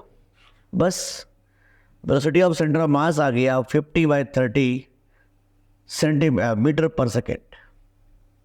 ये आ गया VCM बच्चों। अब हमसे पूछ क्या रहा है कि भाई इस V1 का वैल्यू क्या होगा और V2 का वैल्यू क्या होगा। तो V1 क्या लिखोगे, 1 + E into velocity of centre of mass minus E into V initial. अब इलास्टिक कोलिजन है तो E का वैल्यू हाफ होता है बच्चों, तो 1 + half into velocity of centre of mass 50/13 minus 1 into V initial. क्या है इसका V इनिशियल बच्चों, 5। बस सॉल्व कर दो इसको। ऐसे मैंने बोला V2 का वैल्यू बताओ कितना लिखोगे, तो कहोगे फिर से 1 + E का value half, we have given in the question, into velocity of centre of mass 50/13 minus E। अब यहाँ पर देखो E का वैल्यू 1 नहीं था बच्चों, हाफ था, सॉरी E का वैल्यू हाफ था, और यहाँ भी E का वैल्यू हाफ था। तो भाई हम कह सकते थे हाफ इंटू इसका जो कितना है, इसका V2 के लिए 2 है। बस पुट कर दो और आंसर निकाल लो। तो मुझे उम्मीद है आपको समझ में आ रहा होगा। अगर आप ये रिजल्ट याद रखोगे कि V final is 1 + E into velocity of centre of mass minus E into V initial, तो आराम से बन जाएगा। अब यहाँ पर पूछा गया कि लॉस ऑफ काइनेटिक एनर्जी, इसके लिए मुझे पहले रिड्यूस मास निकालना होगा। 8 गुना 5/8 + 5 m1 m2/m1 + m2 it is 40/13 इधर इज द रिड्यूस मास। तो क्या होता है बच्चों, डेल्टा के इज हाफ रिड्यूस मास। कितना रिड्यूस मास है बच्चों, 40/13 इंटू रिलेटिव वेलोसिटी इनिशियल। अब देखिए दोनों का इनिशियल रिलेटिव वेलोसिटी कितना होगा, 5 में से 2 गया 3, 3 का स्क्वायर, 5 में से 2 गया 3 का स्क्वायर। ध्यान दीजिएगा कि अगर ये 5 इधर जा रहा है और ये 2 इधर आता तो रिलेटिव वेलोसिटी कितना हो जाता है, फिर 7 हो जाता। 5 माइनस ऑफ -2 मतलब 7 इंटू 1 - E का स्क्वायर। E कितना है, हाफ का square. Now you can easily solve it. तो ये हो गया लॉस ऑफ काइनेटिक एनर्जी, और ये हो गया क्या है इसकी फाइनल वेलोसिटी, हम बड़ी आसानी से निकाल सकते हैं। आगे बढ़ो। यहाँ पर बहुत अच्छा क्वेश्चन आ रहा है सामने। क्या कह रहा है, moving block having mass m। एक मूविंग ब्लॉक है जिसका मास कितना है, m है, collides with another stationary block having mass 4m। ये किसी और से टकराता है जो कि स्टेशनरी है, उसका मास 4m था। The lighter block comes to rest after collision. मतलब ये जो ब्लॉक है ना, ये रेस्ट पे आ जाता है टकराने के बाद। When the initial velocity of lighter block is v, अगर मान लीजिए इसका लाइटर ब्लॉक की वेलोसिटी v है, तो E का वैल्यू कितना था, कोई नहीं, कोई दिक्कत नहीं है। पहले आप VCM निकाल लो, सिंपल तरीका VCM mv plus 4m into 0 divided by 4m + m 5m। बड़ी आसानी से हम कह दिए कि VCM निकल गया V/5। अब जैसे कि आप जानते हो बच्चों, कि जो V फाइनल होता है वो होता है बच्चों 1 + E into velocity of centre of mass minus E into V initial. अब हमें क्वेश्चन को थोड़ा समझना पड़ेगा। इसने क्या बोला कि इस बॉडी की जो फाइनल वेलोसिटी है वो 0 हो चुकी है, रुक गया है। तो ठीक है, इसको 0 कर दो, is equal to 1 + E into velocity of centre of mass V/5। मैंने पुट कर दिया V/5 minus E into V initial. इस बॉडी का मान लो V इनिशियल कितना दे रखा था, V। बस कुछ मत करो, नो सॉल्व इट। क्या बोलने वाले हो बच्चों, EV is 1 + E into V/5।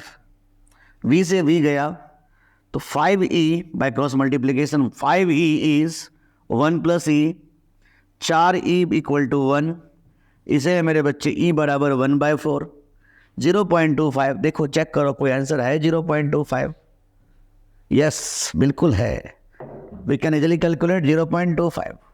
उम्मीद करता हूँ आपको समझ में बहुत अच्छे से आ रहा होगा। तो यार एक बात बताओ, अगर बहुत अच्छे से समझ में आ रहा है तो वीडियो को लाइक बनता है कि नहीं बनता है, शेयर बनता है कि नहीं बनता है, ये बताओ। मैक्सिमम शेयर करने की कोशिश करो, जितना ज़्यादा आप शेयर करोगे उतने ही बच्चों के पास हमारा वीडियो पहुंच पाएगा और उतने ही बच्चों को भविष्य में हमसे फ़ायदा मिलेगा। चलो आगे बढ़ते हैं, बिना कुछ बातें किए हम आगे बढ़ते हैं। अब यहाँ पर देखो अगला क्वेश्चन आ रहा है, 2 आइडेंटिकल ब्लॉक्स है ए और बी, ए ये रहा, बी ये रहा। दोनों जो चल रहा है, ये चल रहा था 0.5 से और ये चल रहा -0.3 से, मतलब 0.3 से इधर चल रहा है। ओके, अच्छा दोनों के बीच में कोलिजन कैसा है? इलास्टिक है। अच्छा आइडेंटिकल ब्लॉक का क्या मतलब है, थोड़ा समझाओगे हमें? आइडेंटिकल ब्लॉक का मतलब मास सेम। तो भाई अब जरा समझो, अब समझो, बहुत अच्छा क्वेश्चन बन गया ये। तो इसने कहा जब कोलिजन इलास्टिक था, मास सेम था, तो बॉडी बी की वेलोसिटी और ए की वेलोसिटी कितनी होगी? तुम तो जानते हो कि अगर मास सेम है और कोलिजन इलास्टिक है तो वेलोसिटी इंटरचेंज होगा। इसकी वेलोसिटी ये ले लेगा और अपनी वेलोसिटी इसको दे देगा। तो अगर इसकी ये ले लिया तो ये 0.5 से आगे चल दिया और अपना इसको दे दिया तो ये 0.3 से पीछे ये चलने लगा इधर। तो मैं तुमसे पूछा क्या जा रहा है, वेलोसिटी ऑफ बी और ए। तो बी का कितना है 0.5 और ए का कितना है -0.3, 0.5 एंड -0.3 बी पार्ट। उम्मीद करता हूँ आपको समझ में अच्छे से आ रहा होगा। तो बच्चों चलो आगे देखो, अच्छा क्वेश्चन आ रहा है, बहुत अच्छा क्वेश्चन आ रहा है। यहाँ पर क्वेश्चन क्या कह रहा है कि 3 बॉडी का सिस्टम दिया हुआ है, M, 2M और M। ये 9 से जा रहा है और ये से जाकर यूं खट खट खट। तो भाई पहले इसका जो कोलिजन है वो कैसा है? Perfectly elastic. तो इन दोनों का पहले V सेंटर ऑफ मास निकालो। तो सिंपल तरीका यार, M गुना 9 प्लस लड्डू divided by 2M plus M 3M। Simple है यार, सिंपल है। Velocity of centre of mass कितना निकल गया बच्चों? 3। अब हमसे क्या बात करना है कि भाई ये जो है इससे टकराने के बाद ये बॉडी आगे चला, तो पहले इसका हम V फाइनल निकाल लेते हैं। तो V फाइनल क्या बोलेंगे? 1 plus E into velocity of centre of mass minus E into we initial. ठीक है, बहुत अच्छी बात। तो 1 प्लस ई, कोलिजन कैसा है? परफेक्टली इलास्टिक इन दोनों के बीच में। ई का वैल्यू 1 ले लिया और VCM क्या लिखूंगा बच्चों? 3 minus E into we initial. V initial कितना है इसका? 0 है। तो मैं ये बता लग चुका है मुझे कि अब ये 6 मीटर पर सेकेंड से बच्चों आगे जा रहा है। ये भी चल रहा है लेकिन मुझे इसकी ज़रूरत नहीं है, मुझे तो इसकी ज़रूरत था, तो ये आगे चला। अब ये आगे चला, उसके बाद ये इससे जा कर के परफेक्टली इलास्टिकली कोलाइड किया है। चलो पहले आप क्या करना होगा, इन दोनों का VCM निकाल लेना होगा फिर से। तो इन दोनों का जो VCM होगा वो कितना होगा? अब इसकी स्पीड 6 हो चुकी है और ये रेस्ट पे था। तो 2M गुना 6 प्लस लड्डू divided by 2M plus M 3M। M से M कैंसिल, 3 से 2 करिए, तो VCM आ जाएगा बच्चों 4। अब मुझे बताओ टकराने के बाद इसकी वेलोसिटी क्या होगी अगर कोलिजन परफेक्टली इनइलास्टिक था? तो V final is 1 plus E into VCM minus VE into V initial. तो कोलिजन जो है इनइलास्टिक कोलिजन है, परफेक्टली E का वैल्यू 0 और VCM है 4, VCM है 4 माइनस बच्चों E कितना है? 0। बात ही खत्म। तो डाटा क्या मिल गया बच्चों? 4। तो इसका आंसर कितना होगा? 4 मीटर पर सेकेंड। टकराने के बाद दोनों बॉडी चिपक के साथ जाएगा और दोनों बॉडी की कॉमन वेलोसिटी हो जाएगी 4 मीटर पर सेकेंड। उम्मीद करता हूँ आपको समझ में बहुत अच्छे से आ रहा होगा। तो आपको एक छोटा सा होमवर्क देता हूँ, इसको ट्राई करना जरूर। कि 4 किलोग्राम का बॉडी है, ये ऐसे गया था, इससे ठोकर मारा और ये 60 डिग्री एंगल के साथ ऐसे गया और ये 30 के साथ ऐसा आया। तो V1 और V2 के बीच में क्या रेशियो होगा, ये हमसे पूछा जा रहा है। ये आपको होमवर्क दे रहा हूँ, आप इसको जरूर ट्राई करके कमेंट बॉक्स में कमेंट कर देना। आगे बढ़ो। अब मैं आपसे बात करूंगा थोड़ा सा और मोशन इन वर्टिकल सर्कल के ऊपर मैं चर्चा करूंगा। और एक बार मोशन इन वर्टिकल सर्कल पे जाने से पहले मैं आपको चाहता हूं कि एक छोटा सा पॉइंट आपको मैं और क्लियर कर देता हूं। कोलिजन ऑन द ग्राउंड, कई बार हमसे इस पे क्वेश्चन दे देता है, क्या एक बॉल को मैंने ऊपर से छोड़ दिया ऐसे, तो भाई ये h हाइट से छोड़ा था मैंने, जंप करके ये हाइट पकड़ेगा, थोड़ा ऊपर ऐसे होता रहेगा। तो कहेगा कि बताओ nth कोलिजन के बाद इसकी वेलोसिटी क्या होगी। तो Vn इज e का पावर n अंडर रूट में 2gh, where e is coefficient of restitution. आपसे ये भी बात पूछा जा सकता है कि nth कोलिजन के बाद वो कितने हाइट पर रहेगा। Hn इज e का पावर 2n गुना h, ये ध्यान रखिएगा। ऐसे ही मैंने मान लीजिए इसको ऐसे छोड़ दिया मैंने थीटा एंगल के साथ, तो भाई ये तो रेंज हो गया इसका। तो nth कोलिजन के बाद उसका रेंज क्या होगा, we can easily calculate by this formula. तो ये जरूर याद रखिएगा, इस पे क्वेश्चंस कई बार अच्छे से आ जाते हैं, तो इसको इग्नोर नहीं करिएगा, अच्छे से ध्यान रखिएगा इसको। चलो थोड़ा ध्यान दो, अब मैं जो बात करने जा रहा हूं उसका नाम होगा मोशन इन वर्टिकल सर्कल। ये काफ़ी इंपॉर्टेंट साबित होगा इस साल, काफ़ी इंपॉर्टेंट साबित होगा, थोड़ा ध्यान से पढ़िएगा। Motion in vertical circle, work energy power में हम लोग एंट्री कर चुके हैं और ये बहुत अच्छा टॉपिक है, इसको बहुत अच्छे से समझने की कोशिश करिएगा। तो भाई इसमें जो स्ट्रिंग से का बातें करेगा, क्या एक स्ट्रिंग है, मैं इसको बांध दिया, स्ट्रिंग से एक बॉब को बांध दिया था, इसको ऐसे यूं नचा रहा हूँ, यूं कर रहा हूँ। तो हमसे कई सारी बातें पूछा जाएगा, जैसे मुझे कहेगा कि किसी पॉइंट पर वेलोसिटी की निकालो। मैं आपको एक मास्टर स्ट्रोक फार्मूला बताता हूँ। देखो यहाँ लिखा हुआ है u बराबर अंडर रूट में xgl। क्या लिखा है, अंडर रूट में xgl। यहाँ पर तुम्हें ध्यान देना होगा, सारा अक्षर इस x का है। किसी भी पॉइंट पर अगर आपको पूछा जाता है कि वेलोसिटी कितना होगा, तो आपको सिंपल सा जवाब बताता हूँ, ये एंगल दे रखा होगा, आप इस फार्मूला में पुट कर दो।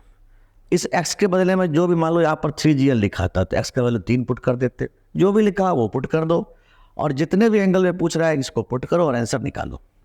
ऐसे किसी पॉइंट पर रस्सी में कितना टेंशन लगा पता करना हो तो आप इस फॉर्मूला को यूज़ कर सकते हो। बस इस x के बदले में ये पुट कर देना जो यहाँ लिखा होगा, आराम से टेंशन निकल जाएगा। फिर हमसे पूछा जाता है कि मान लो रस्सी यहाँ पर ढीली पड़ गई, मतलब यहाँ पर रस्सी ढीली हो गई, ऐसे स्लैक कर गया, तो वो एंगल कौन सा था, थीटा एंगल कितना होगा। तो बड़ी आसानी से हम ऐसे पता कर लेंगे, 2 - x/3। तो 2 - x/3 का क्या मतलब है कि भाई ज़रा सोचो, ये x का वैल्यू ये रहा, तो 2 में से x/3, बस इसी पर आपको निकल जाएगा स्लैकिंग एंगल कहाँ कितने एंगल पे स्लैक करेगा। और slack at a height from the ground, ज़मीन से कितने हाइट पर स्लैक करेगा, तो बड़ी आसानी से हम लोग इस फॉर्मूला को यूज़ कर सकते हैं, 1 + x/3 × l। अब देखो इस पे क्वेश्चन कैसे दिया जा रहा है, तो हमें क्वेश्चन में बोला जाता है कि बच्चों a body of mass m tied at the end of a string of length l। अब ध्यान दीजिएगा, इसका लेंथ कितना दे रखा है बच्चों, l। इसको यूं नचा दिया था मैंने, ऐसे वर्टिकल सर्कल में नचा दिया था, कितने स्पीड से बच्चों, अंडर रूट में 4gl से। तो कह रहा है कि at what height will it leave the circular path, कितने हाइट पे, जमीन से कितने हाइट पे वो सर्कुलर पाथ को लीव कर जाएगा। तो पहले मुझे बताओ यहाँ पर x का वैल्यू कितना है, 4। देख रहे हो यही तो x का वैल्यू है, तो जमीन से कितने हाइट पर लीव करेगा, तो h = 1 + x/3 × l। x का वैल्यू है 4, तो 4 + 1/3 × l।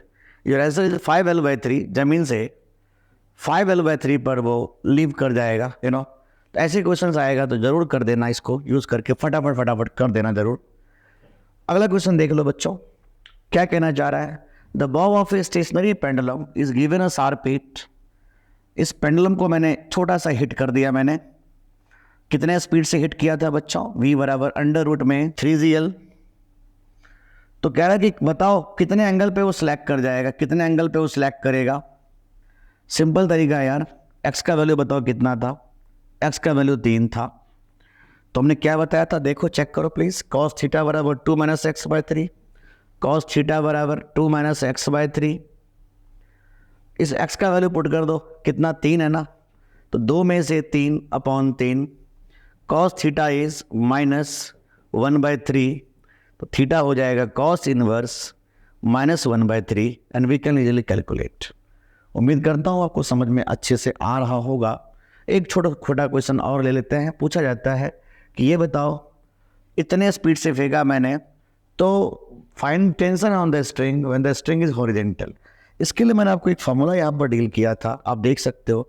t बराबर 3 cos theta plus X minus 2, लिख देता हूँ यहाँ पर t बराबर 3 cos theta plus X minus 2 into M G. Please check, यही फॉर्मूला था, 3 cos theta plus X minus 2 into M G, 3 cos theta plus X minus 2 into M G. किसी भी पॉइंट पर टेंशन निकालना होगा तो बड़ी आसानी से हम इससे निकाल सकते हैं बच्चों।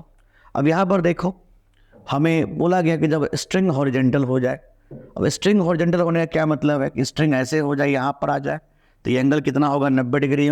कितना एंगल हो जाएगा स्टार्टिंग से 90 डिग्री, तो 90 डिग्री पुट कर दो तो cos 90 हो जाएगा 0, 90 पुट करो तो cos 90 कितना हो जाएगा 0, तो ये हो जाएगा 0 प्लस एक्स का वैल्यू कितना है जल्दी जल्दी बता दो, 10 में से 2 into M G, it is 8 M जी।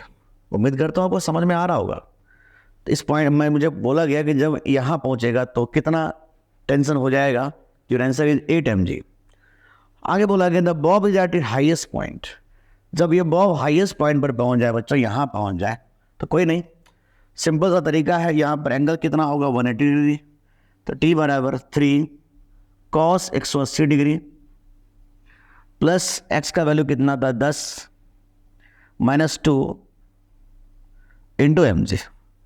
आप तो जानते हो cos पाई होता है -1, तो -3 plus 8 into M G, because 10 में से दोगे 8, तो कितना हो जाएगा बच्चों 5 mg। ऐसे मुझे बताओ, string makes an angle of 60 degree with upward vertical. तो कहानी ये वाली बात कर रहा है कि जब ये 60 डिग्री अपवर्ड वर्टिकल बनाया था, क्यों घबरा रहे हो, सिंपल सा बात कर लो, 60 डिग्री विद अपवर्ड वर्टिकल, बस इसको ये वैल्यू उठा करके पुट कर दो, एंगल कितना हो जाएगा। अगर 60 डिग्री अपवर्ड वर्टिकल है तो ये एंगल कितना हो जाएगा जल्दी बताओ, 120 डिग्री। 60 डिग्री अपवर्ड वर्टिकल है तो यहाँ से कितना एंगल हो जाएगा, ये 120 डिग्री। बस इसको यहाँ पर 120 पुट कर दो, एक्स का वैल्यू 10 पुट कर दो, आराम से आंसर आ जाएगा बच्चों। तो उम्मीद करता हूँ ये बातें समझ में आ रहा है। इसमें एक चीज़ हमें और ऐड कर देना हो ना, तो थोड़ा सा एक बात और ऐड करने जा रहा हूँ, थोड़े ध्यान सुनिएगा। हमसे ये बात भी पूछा जाता है कि हर पॉइंट पर टेंशन्स और स्पीड क्या होगा, मिनिमम स्पीड क्या होगा, ताकि पूरे सर्कुलर लूप में जा सके। तो ध्यान रखिएगा, यहाँ पर मिनिमम स्पीड अंडर रूट में 5gl, यहाँ की मिनिमम स्पीड अंडर रूट में 3gl, यहाँ की मिनिमम स्पीड अंडर रूट में gl, यहाँ की मिनिमम स्पीड अंडर रूट में 3gl। यहाँ सबसे ज़्यादा टेंशन लगता है 6 mg, यहाँ 3 mg, यहाँ मैंने जूम किया हुआ है 0। तो अब यहाँ पर थोड़ा ध्यान दो, यहाँ पर ऐसे क्वेश्चंस पूछे जा सकते हैं कि रस्सी सबसे ज़्यादा ब्रेक करने का चांस कहाँ पर होगा, तो कहोगे जहाँ पर सबसे ज़्यादा टेंशन होगा रस्सी तो वहीं पर ब्रेक करने का चांस ज़्यादा हो जाएगा बच्चों। तो मैं बड़ी आसानी से मैं कह सकता हूँ कि सबसे ज़्यादा चांस होगा रस्सी को ब्रेक करने का इस जगह पे। उम्मीद करता हूँ ये बात भी आपको अच्छे समझ में आ गया होगा बच्चों। तो ऐसे आगे हम लोग अब डिस्कस करेंगे, वर्क पावर एनर्जी में कई सारी चीज़ें हम लोग डिस्कस करने वाले हैं। चलिए अगले टॉपिक हम लोग वर्क एनर्जी पावर में एंट्री करते हैं और देखते हैं, उसको भी अच्छे से एंजॉय करने की कोशिश करते हैं। मैं थोड़ा सा स्पीड चल रहा हूँ बच्चों, क्योंकि समय नहीं है और जानते हो कि आप लोगों का काफ़ी डिमांड था कि सर जल्दी जल्दी फटाफट ख़त्म कर दो चीज़ों को। तो मैं पूरी कोशिश कर रहा हूँ कि एक भी चीज़ को छोड़ूं नहीं और बस यूं ही करते चले जाऊँ। एक भी चीज़ आप लोगों के लिए स्पेशली बहुत देर से मैं आप लोगों के लिए रिकॉर्ड कर रहा हूँ ताकि आपको अच्छे से समझ में आ सके। मैं एक एक चीज़ों को क्लियर करते जा रहा हूँ, एक चीज़ों को क्लियर करते जा रहा हूँ। जो मुझे लग रहा है कि इस पर क्वेश्चन आने के चांस है, एग्जैक्टली वही दे रहा हूँ। चिंता ना करो मेरे बच्चे, पिक्चर तो ये बहुत बाकी है, तुम देखते रहना। अभी टेस्ट सीरीज में क्या करूँगा, हंगामा मचा दूंगा। चिंता ना करो, बिल्कुल अच्छे से बस मेहनत करो, मैं तुम्हारे साथ खड़ा हूँ। ऐसा था कि थोड़े से मेरे से थोड़े लेट से हमारे साथ तुम लोग ज्वाइन हुए, हमारे साथ मिले, तब भी कोई बात नहीं। हमने जितना वादा किया है 150 से ऊपर, 160 से ऊपर, हम पूरी कोशिश करेंगे उतना तक आपको पहुंचाएंगे। तो आपको चिंता नहीं करना है, आगे बढ़ना है। अब देखते हैं अगले टॉपिक हम वर्क पावर एनर्जी में एंट्री करने जा रहे हैं। तो चलिए बच्चों, हम लोग सर्कुलर मोशन डिस्कस करें। अब सर्कुलर मोशन को थोड़ा सा डिस्कस करते हुए हम लोग वर्क पावर एनर्जी में एंट्री कर जाएंगे और उसको भी आज हम लोग फिनिश करेंगे। देन प्रोजेक्टाइल मोशन में एंट्री करेंगे, उसको भी आज हम फिनिश करेंगे। तो अपना टारगेट है, बहुत स्पष्ट टारगेट है, इतने सारे टॉपिक्स को कवर करते हुए आगे बढ़ते चले जाओ और फटाफट मैकेनिक्स को ख़त्म करो।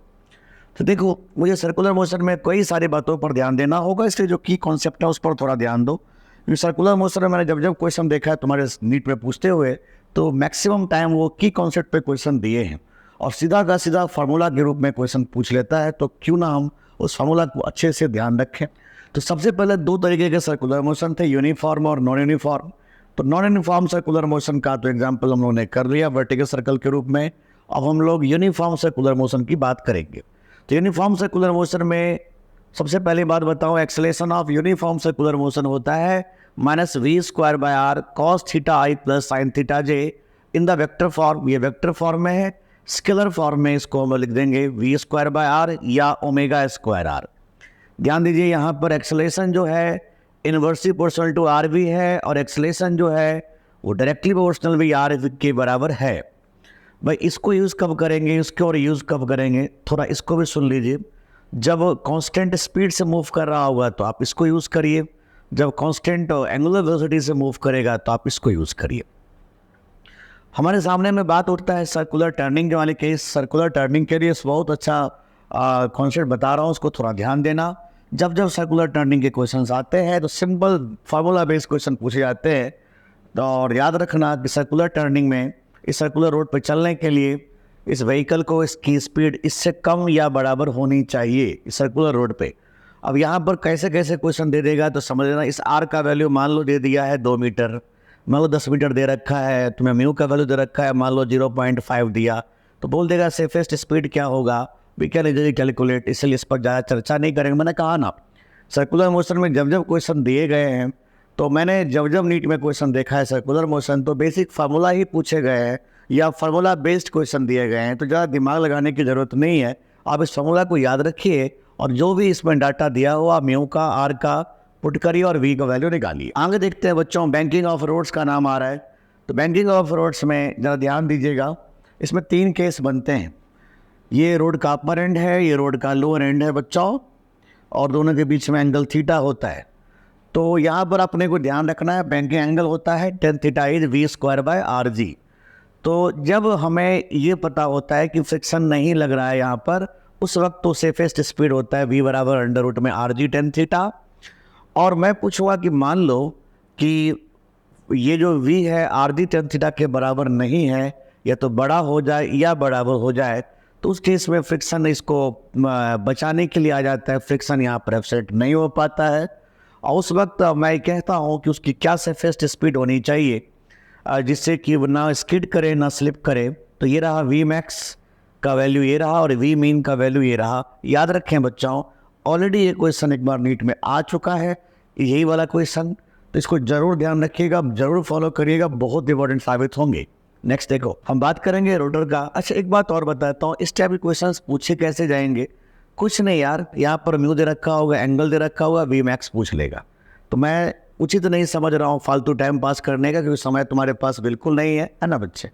तो मैं बेकार में इस पे क्वेश्चन नहीं बताऊंगा, सीधा तुम ऐसे समझो कि एंगल दे रखा होगा, थीटा म्यू आर जी जो भी है सब दे रखा होता है, वैल्यूज पुट करो और आंसर निकालो। तो इसलिए इस पे डाटा कुछ भी हो सकता है, आप इस फार्मूला को जरूर याद रखें। और मैंने मैक्सिमम टाइम देखा है सीधा इसको फार्मूला पूछते हुए, इसलिए मैं एडवाइस करूँगा कि आप इसके फार्मूला को ही याद रखें और इस फार्मूला को जरूर याद रखें। बैंकिंग एंगल पूछे जाते हैं, आपको वी दे रखा होगा, आर दे रखा होगा, जी पता ही है, तो आपको बैंकिंग एंगल क्या लिखोगे, tan इनवर्स v²/rg। हो सकता है इस साल इस टाइप के क्वेश्चन मिल जाए आपको एग्जाम में। आगे देखो, इस पे क्वेश्चन आते रहते हैं। नाम है रोटर। इसमें क्या है कि ये ऐसे मूव कर रहा है, तो अब ये ऐसे चिपका पड़ा है, तो ये नीचे ना गिरे, तो क्या सेफ स्पीड होना चाहिए।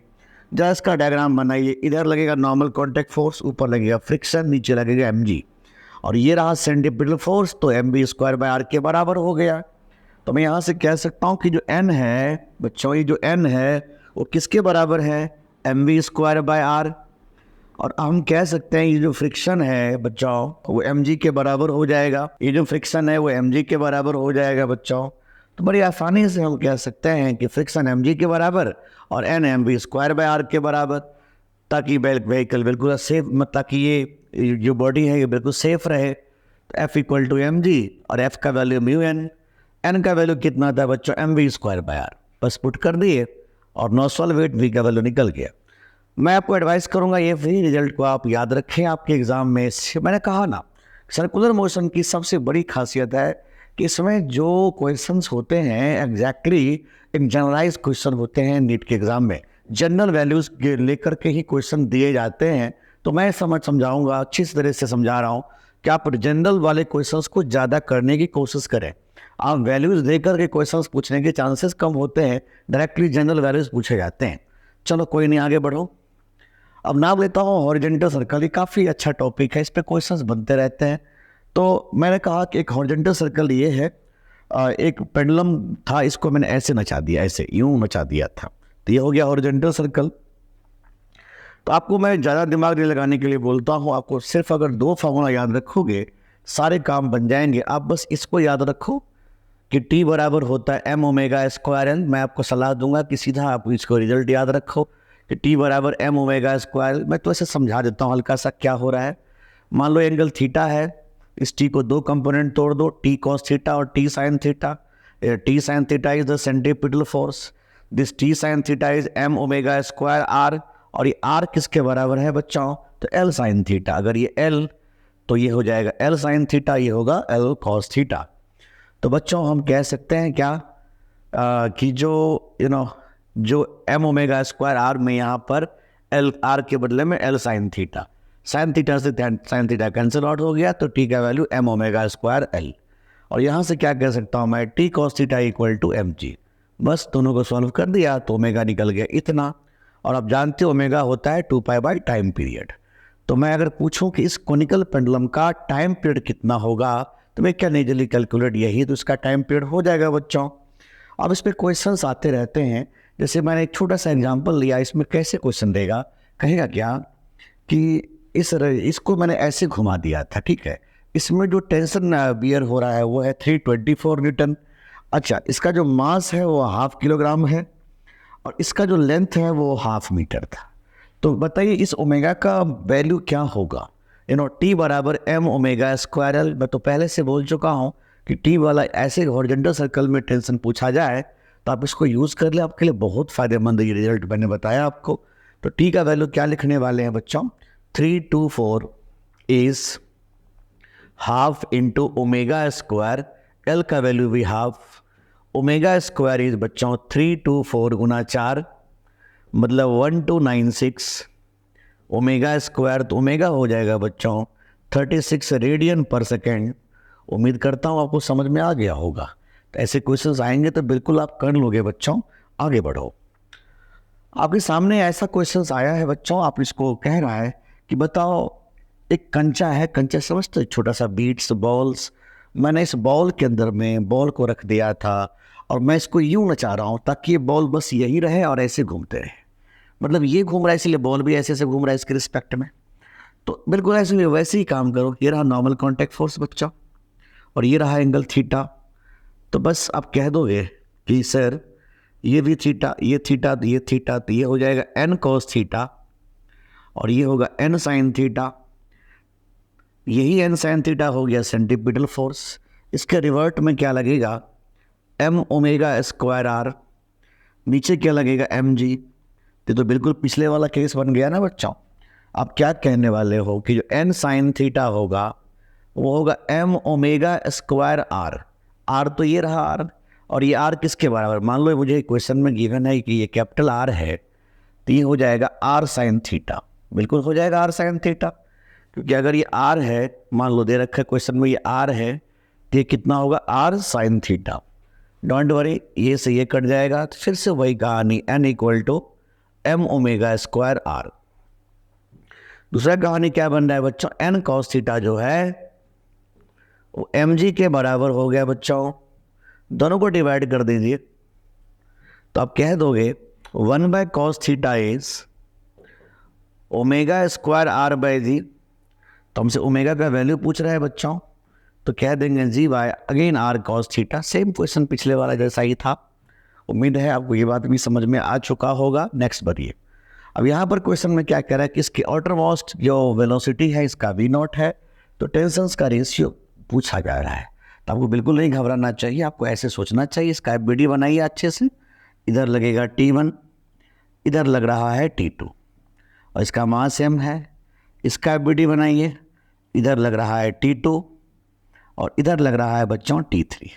इसका भी मास m है, इसका BD बनाइए बच्चों, इधर लग जाएगा T3, बस इसका भी मास m है। ओमेगा तो सबका सेम है ना बच्चों, ओमेगा तो सबका सेम आ रहा है। तो चलो सबसे पहले मैं इक्वेशंस बनाते चले जाता हूँ। तो T3 is m omega square into 3l, because इसके लिए आप अगर देखो तो सर्कल कितने बड़ा सर्कल हो जाएगा, 3l लेंथ का सर्कल हो जाएगा, रेडियस हो जाएगा इसका। अच्छा, इसका रिलेशन क्या होगा, T2 minus T3 is m omega square into 2l, क्योंकि इसका जो रेडियस हो जाएगा इस सर्कल का वो तो 2l के बराबर होगा बच्चों रेडियस। लेकिन इसकी बात कर लो तो क्या कहोगे, T1 में से T2 is m omega square l।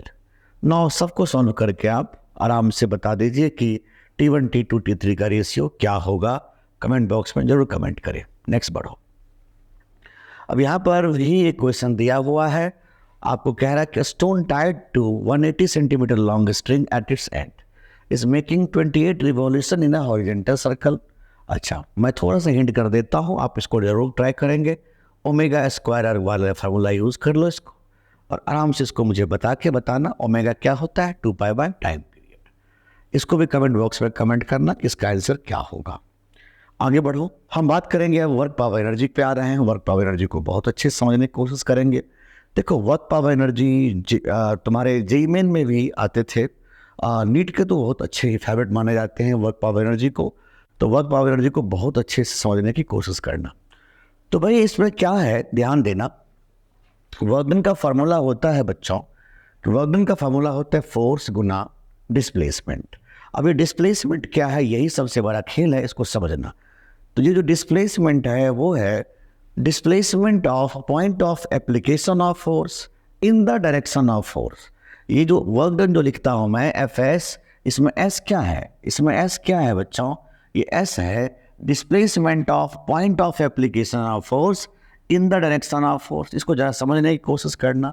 एक m मास का बॉडी है, मैं इसको यहाँ से उठा के यहाँ लाना चाह रहा हूँ, ठीक है। ये बात ध्यान देना, चाहे कुछ भी हो जाए, परिस्थिति कुछ भी हो जाए बच्चों, मैं इस पर जो फोर्स लगा रहा हूँ हमेशा ऐसे ही लगाता रहा। ये यहाँ से यहाँ चला गया लेकिन मैं फोर्स ऐसे ही लगाता रहा, तो इसमें वर्क डन कितना करेगा, ये फोर्स जो F है वो कितना वर्क डन करेगा। तो मैंने क्या बोला, पहले फोर्स का नाम लिखो फिर बताओ कि displacement of point of application of force. ये पॉइंट ऑफ एप्लीकेशन जो है वो फोर्स के डायरेक्शन में कितना डिस्प्लेस हुआ। तो कहोगे सर यहाँ से यहाँ चला गया फोर्स के डायरेक्शन में, तो कितना डिस्प्लेस हुआ, तो कहोगे R। तो इसका जो वर्क डन हो जाएगा बच्चों वो होगा FR, ठीक है। बहुत अच्छे समझ में आ गया होगा। फिर यहाँ पर समझो, इसमें क्या कहानी है कि बॉडी यहाँ से यहाँ पहुँच गया, ठीक है, ध्यान देना, बॉडी यहाँ से यहाँ पहुँच गया और जब तक ये बॉडी यहाँ से यहाँ पहुँचा तो फोर्स उसी लाइन पे चलता रहा। तो भाई मैं क्या बोलूँगा कि फोर्स तो फोर्स है, इनटू डिस्प्लेसमेंट क्या लिखोगे, point of application of force in the direction of force. तो फोर्स के डायरेक्शन में कितना डिस्टेंस, कितना हो जाएगा इसका डिस्प्लेसमेंट, तो कहोगे यहाँ से यहाँ तक हो जाएगा बच्चों पाई R बाई 2। यस, यहाँ से यहाँ तक कितना हो जाएगा पाई R बाई 2, क्योंकि पूरा तो पाई R है, तो ये क्या हो जाएगा पाई R बाई 2। अच्छा, तीसरा केस में क्या कह रहा है, ये बॉडी को यहाँ से यहाँ लेके चला गया और फोर्स हमेशा ऐसे ही लगता रहा। तो तुम क्या कहने वाले हो बच्चों कि ये R और ये R, तो ये तो हो जाएगा √2R। तो अगर देखा जाए तो फोर्स के डायरेक्शन में कितना डिस्प्लेसमेंट हुआ है पॉइंट ऑफ एप्लीकेशन, तो कहोगे इसी हमेशा फोर्स ऐसे लगता रहा इस केस में, तो कहोगे √2R। उम्मीद करता हूँ ये बात भी आपको समझ में आ गया होगा। तो इस बात को माइंड में तो सेट ही कर लो कि जब जब हमसे फोर्स पूछा जाता है, जब जब हमसे वर्क डन पूछा जाता है, तो ध्यान रखना कि वर्क डन को डिफाइन किया गया फोर्स गुना डिस्प्लेसमेंट। और डिस्प्लेसमेंट कौन सा, तो displacement of point of application of force in the direction of force. बस इस तरह को ध्यान रखना। चलो आगे बढ़ो, फटाफट, रुको मत, आज रुकने का समय नहीं है, फटाफट बढ़ाओ। मेरे बच्चे अब क्या कहना चाह रहा है कि find work done by string during first second. पहला सेकंड में ये कितना स्ट्रिंग ने काम किया, मतलब टेंशन कितना काम किया, ठीक है। तो थोड़ा ध्यान देना, यहाँ का टेंशन T है, यहाँ का टेंशन T है। तो अगर मुझे दो चीज़ें निकालना होगा, टेंशन और एक्सेलरेशन, तो पहले तो मुझे एक्सेलेरेशन और टेंशन दोनों निकालना होगा, 1g और ये हो जाएगा 2g। तो एक्सेलेरेशन कितना होगा पहले ये बताओ। t में से 1g इज 1a और 2g में से t इज 2a। तो मैं इसका एक्सेलेरेशन बताने जा रहा हूँ कि एक्सेलेरेशन हो जाएगा बच्चों g/3।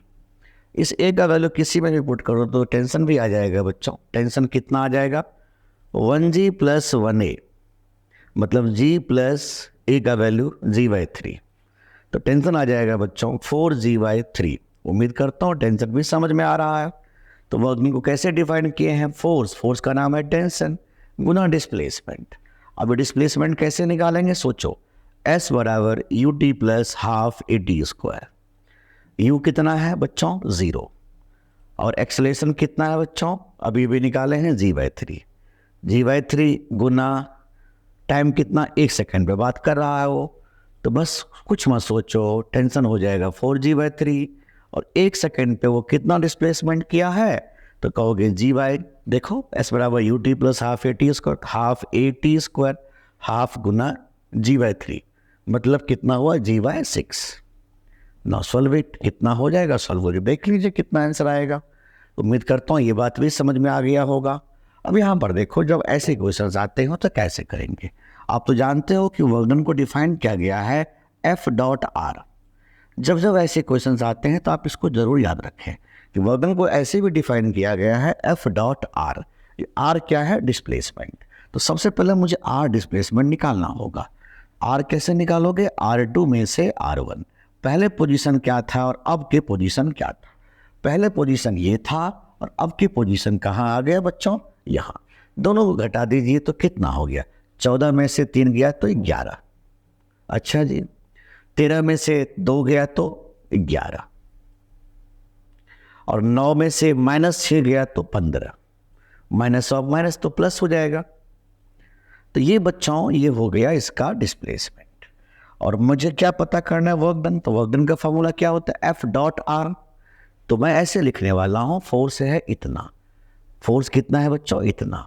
तो बस कुछ नहीं करिए, इसको इसके साथ डॉट कर दीजिए। डॉट करने का तरीका पता था आपको, तो मुझे डॉट करने का सिंपल तरीका था कि मैं I को I से गुना करिए, J को J से करिए और K को K से करिए।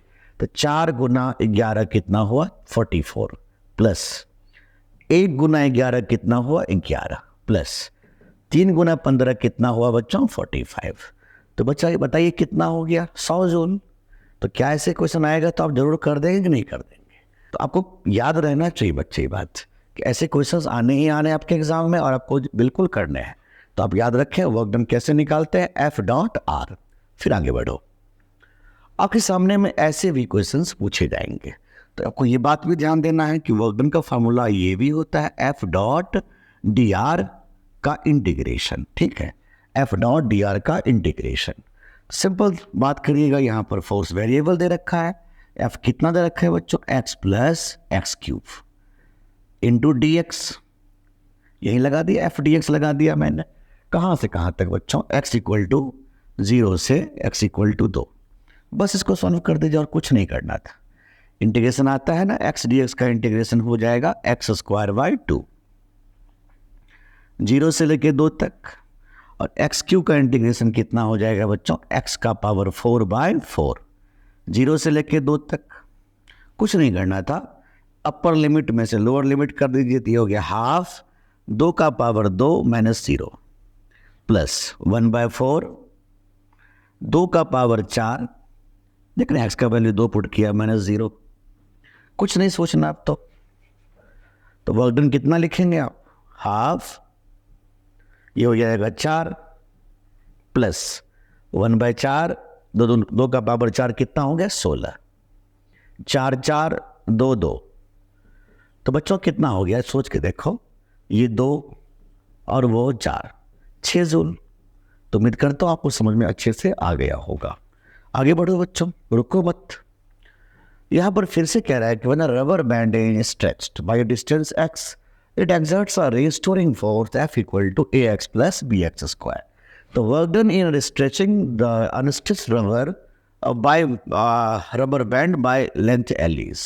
कोई नहीं, मैं ऐसा काम कर लेता हूँ कि वर्क डन तो जानता हूँ मैं, वर्क डन होता है एफ डॉट डी एक्स का इंटीग्रेशन, बस कुछ नहीं करना, सिंपल जवाब यहाँ पर दे देना है वर्क डन का। तो आपका जवाब क्या होगा वर्क डन का बच्चों? वर्क डन का वैल्यू हो जाएगा एफ कितना है a x plus b x square D x 0 से L तक, बस इतना ही करना था बच्चों। सॉल्व कर दो। ए एक्स डी एक्स का इंटीग्रेशन एक्स स्क्वायर बाई 2 0 से L, B x square D X का इंटीग्रेशन एक्स क्यू बाई 3 0 से L। तो वर्क डन क्या लिखने वाले हो बच्चों? अपर लिमिट में से लोअर लिमिट पुट कर दिया मैंने, बी एल क्यू बाई 3 है कोई option, A L square by 2 plus B L cube by 3। उम्मीद करता हूँ समझ में आ रहा होगा। नेक्स्ट चलिए, अब यहाँ पर कह रहा है कि एक बॉडी है, इसको उठा के यहाँ से यहाँ ले जा रहे हैं 3 अलग अलग रास्ते से। अच्छा, ये कौन से फोर्स के रिस्पेक्ट में जा रहा है? ग्रेविटेशनल फोर्स में। ग्रेविटेशनल फोर्स कैसा होता है? कंजर्वेटिव नेचर का, ठीक है। तो अब देखो कंजर्वेटिव नेचर का जो फोर्स होता है वो रास्ते पर तो डिपेंड करता ही नहीं, चाहे रास्ता जैसा भी होगा। तो पूछ रहा है कि बताओ इन तीनों वर्क डन में क्या रिलेशन है? तो सेम वर्क डन होगा। ये कंजर्वेटिव फोर्स को रास्ते से कोई मतलब तो होता नहीं है बच्चों। फिर आगे बढ़ो, इस पे क्वेश्चंस आते रहते हैं, इसको संभल के पढ़िए। काइनेटिक एनर्जी का फार्मूला होता है पी स्क्वायर बाई 2m या हाफ एम बी स्क्वायर, ठीक है। तो हम लिख सकते हैं कि जो मोमेंटम होगा वो होगा अंडर रूट में 2m इंटू काइनेटिक एनर्जी। एक आध क्वेश्चन कर लो इस पे, क्योंकि इस पे क्वेश्चंस मैंने हम तुम्हारे जैसे तुम्हारे एग्जाम में बिल्कुल करते पूछते हुए देखा है। तो भाई कहता क्या है कि body of mass 8 kilogram and another mass 2 kilogram. Body एक का मास जो है 8 है और दूसरे का मास कितना है बच्चों? 2 है। और moving with equal kinetic energy, kinetic energy दोनों का इक्वल है, काइनेटिक एनर्जी दोनों का इक्वल है। तो रेशियो ऑफ देयर मोमेंटम, तो ठीक है। तो मोमेंटम क्या लिखोगे? प्रोपोर्शनल टू अंडर रूट में m। सोच के देखो, काइनेटिक एनर्जी दोनों का सेम है तो मोमेंटम का रेशियो निकालने के लिए पूछ रहा है। तो मोमेंटम पहला अपॉन मोमेंटम दूसरा इक्वल टू क्या लिखोगे? 8/2, तो बाहर निकल जाएगा तो हो जाएगा 2:1। उम्मीद करता हूँ आपको समझ में अच्छे से आ गया होगा। बच्चों हम बात कर लेते हैं, जो बहुत इंपॉर्टेंट इस बार होने जा रहे हैं वो इस टाइप का आएगा, चेन प्रॉब्लम इसमें। तो चेन प्रॉब्लम जब आते हैं तो आप इसको एक स्पेशल तरीके से करो। चेन प्रॉब्लम जब आएंगे तो आपको इस प्रकार से क्वेश्चन दिया जाएगा, ठीक है। ये चेन है, जो कुछ पार्ट्स इसके टेबल पे हैं और कुछ पार्ट्स इसके लटके हुए हैं, ठीक बात। कुछ पार्ट इसके लटके हुए हैं और कुछ पार्ट इसके टेबल पे हैं। मान लो इसके L/N पार्ट लटके हुए हैं, तो बाकी पार्ट जो होगा, बाकी पार्ट तो बस इस पे होंगे। पूरा लेंथ L था, पूरा मास M था। तो भाई हम अगर आपसे ये पूछे कि ये बताइए कि ये हैंगिंग पार्ट का पोटेंशियल एनर्जी कितना था, तो इसका एक टेक्निक याद रखना, माइनस में mgl/2n², बस इसको ध्यान रखना, यही हैंगिंग पार्ट का पोटेंशियल एनर्जी होगा। अच्छा, अब इनसे एक बात और पूछा जाता है कि मान लो इस पे कितना फोर्स लगाऊं एक्सटर्नली कि इस हैंगिंग पार्ट्स को मैं ऊपर लेके चले आऊं। तो बस work done by external force जो हो जाएगा इस केस में वो हो जाएगा mgl/2n² प्लस में, क्योंकि तुम जानते हो कि ये तो इनिशियल पोटेंशियल एनर्जी इसका था एंड वर्क डन को क्या लिखोगे? Delta U. तो बस इसको माइनस कर दो, हो गया। इसी पे सारे क्वेश्चंस बन जाते हैं। कैसे क्वेश्चन देगा? कहेगा 1/3 पार्ट लटका हुआ है और बाकी इसके ऊपर में है, तो कैसे निकालेंगे? आराम से बना सकते हो। अब थोड़े सी इसमें और बात कर लो भाई, इस पे कैसे क्वेश्चंस और दिया जा सकता है, थोड़ा ध्यान दो इस पे। अब यहाँ पर ध्यान दो इस पर थोड़ा सा। कहेगा क्या कि बॉडी है m मास का, मैंने इसको चलो मैं इसको 0 से छोड़ देता हूँ, ठीक है। ये ज़मीन से बच्चों, ये ज़मीन से 10 मीटर की हाइट पे था।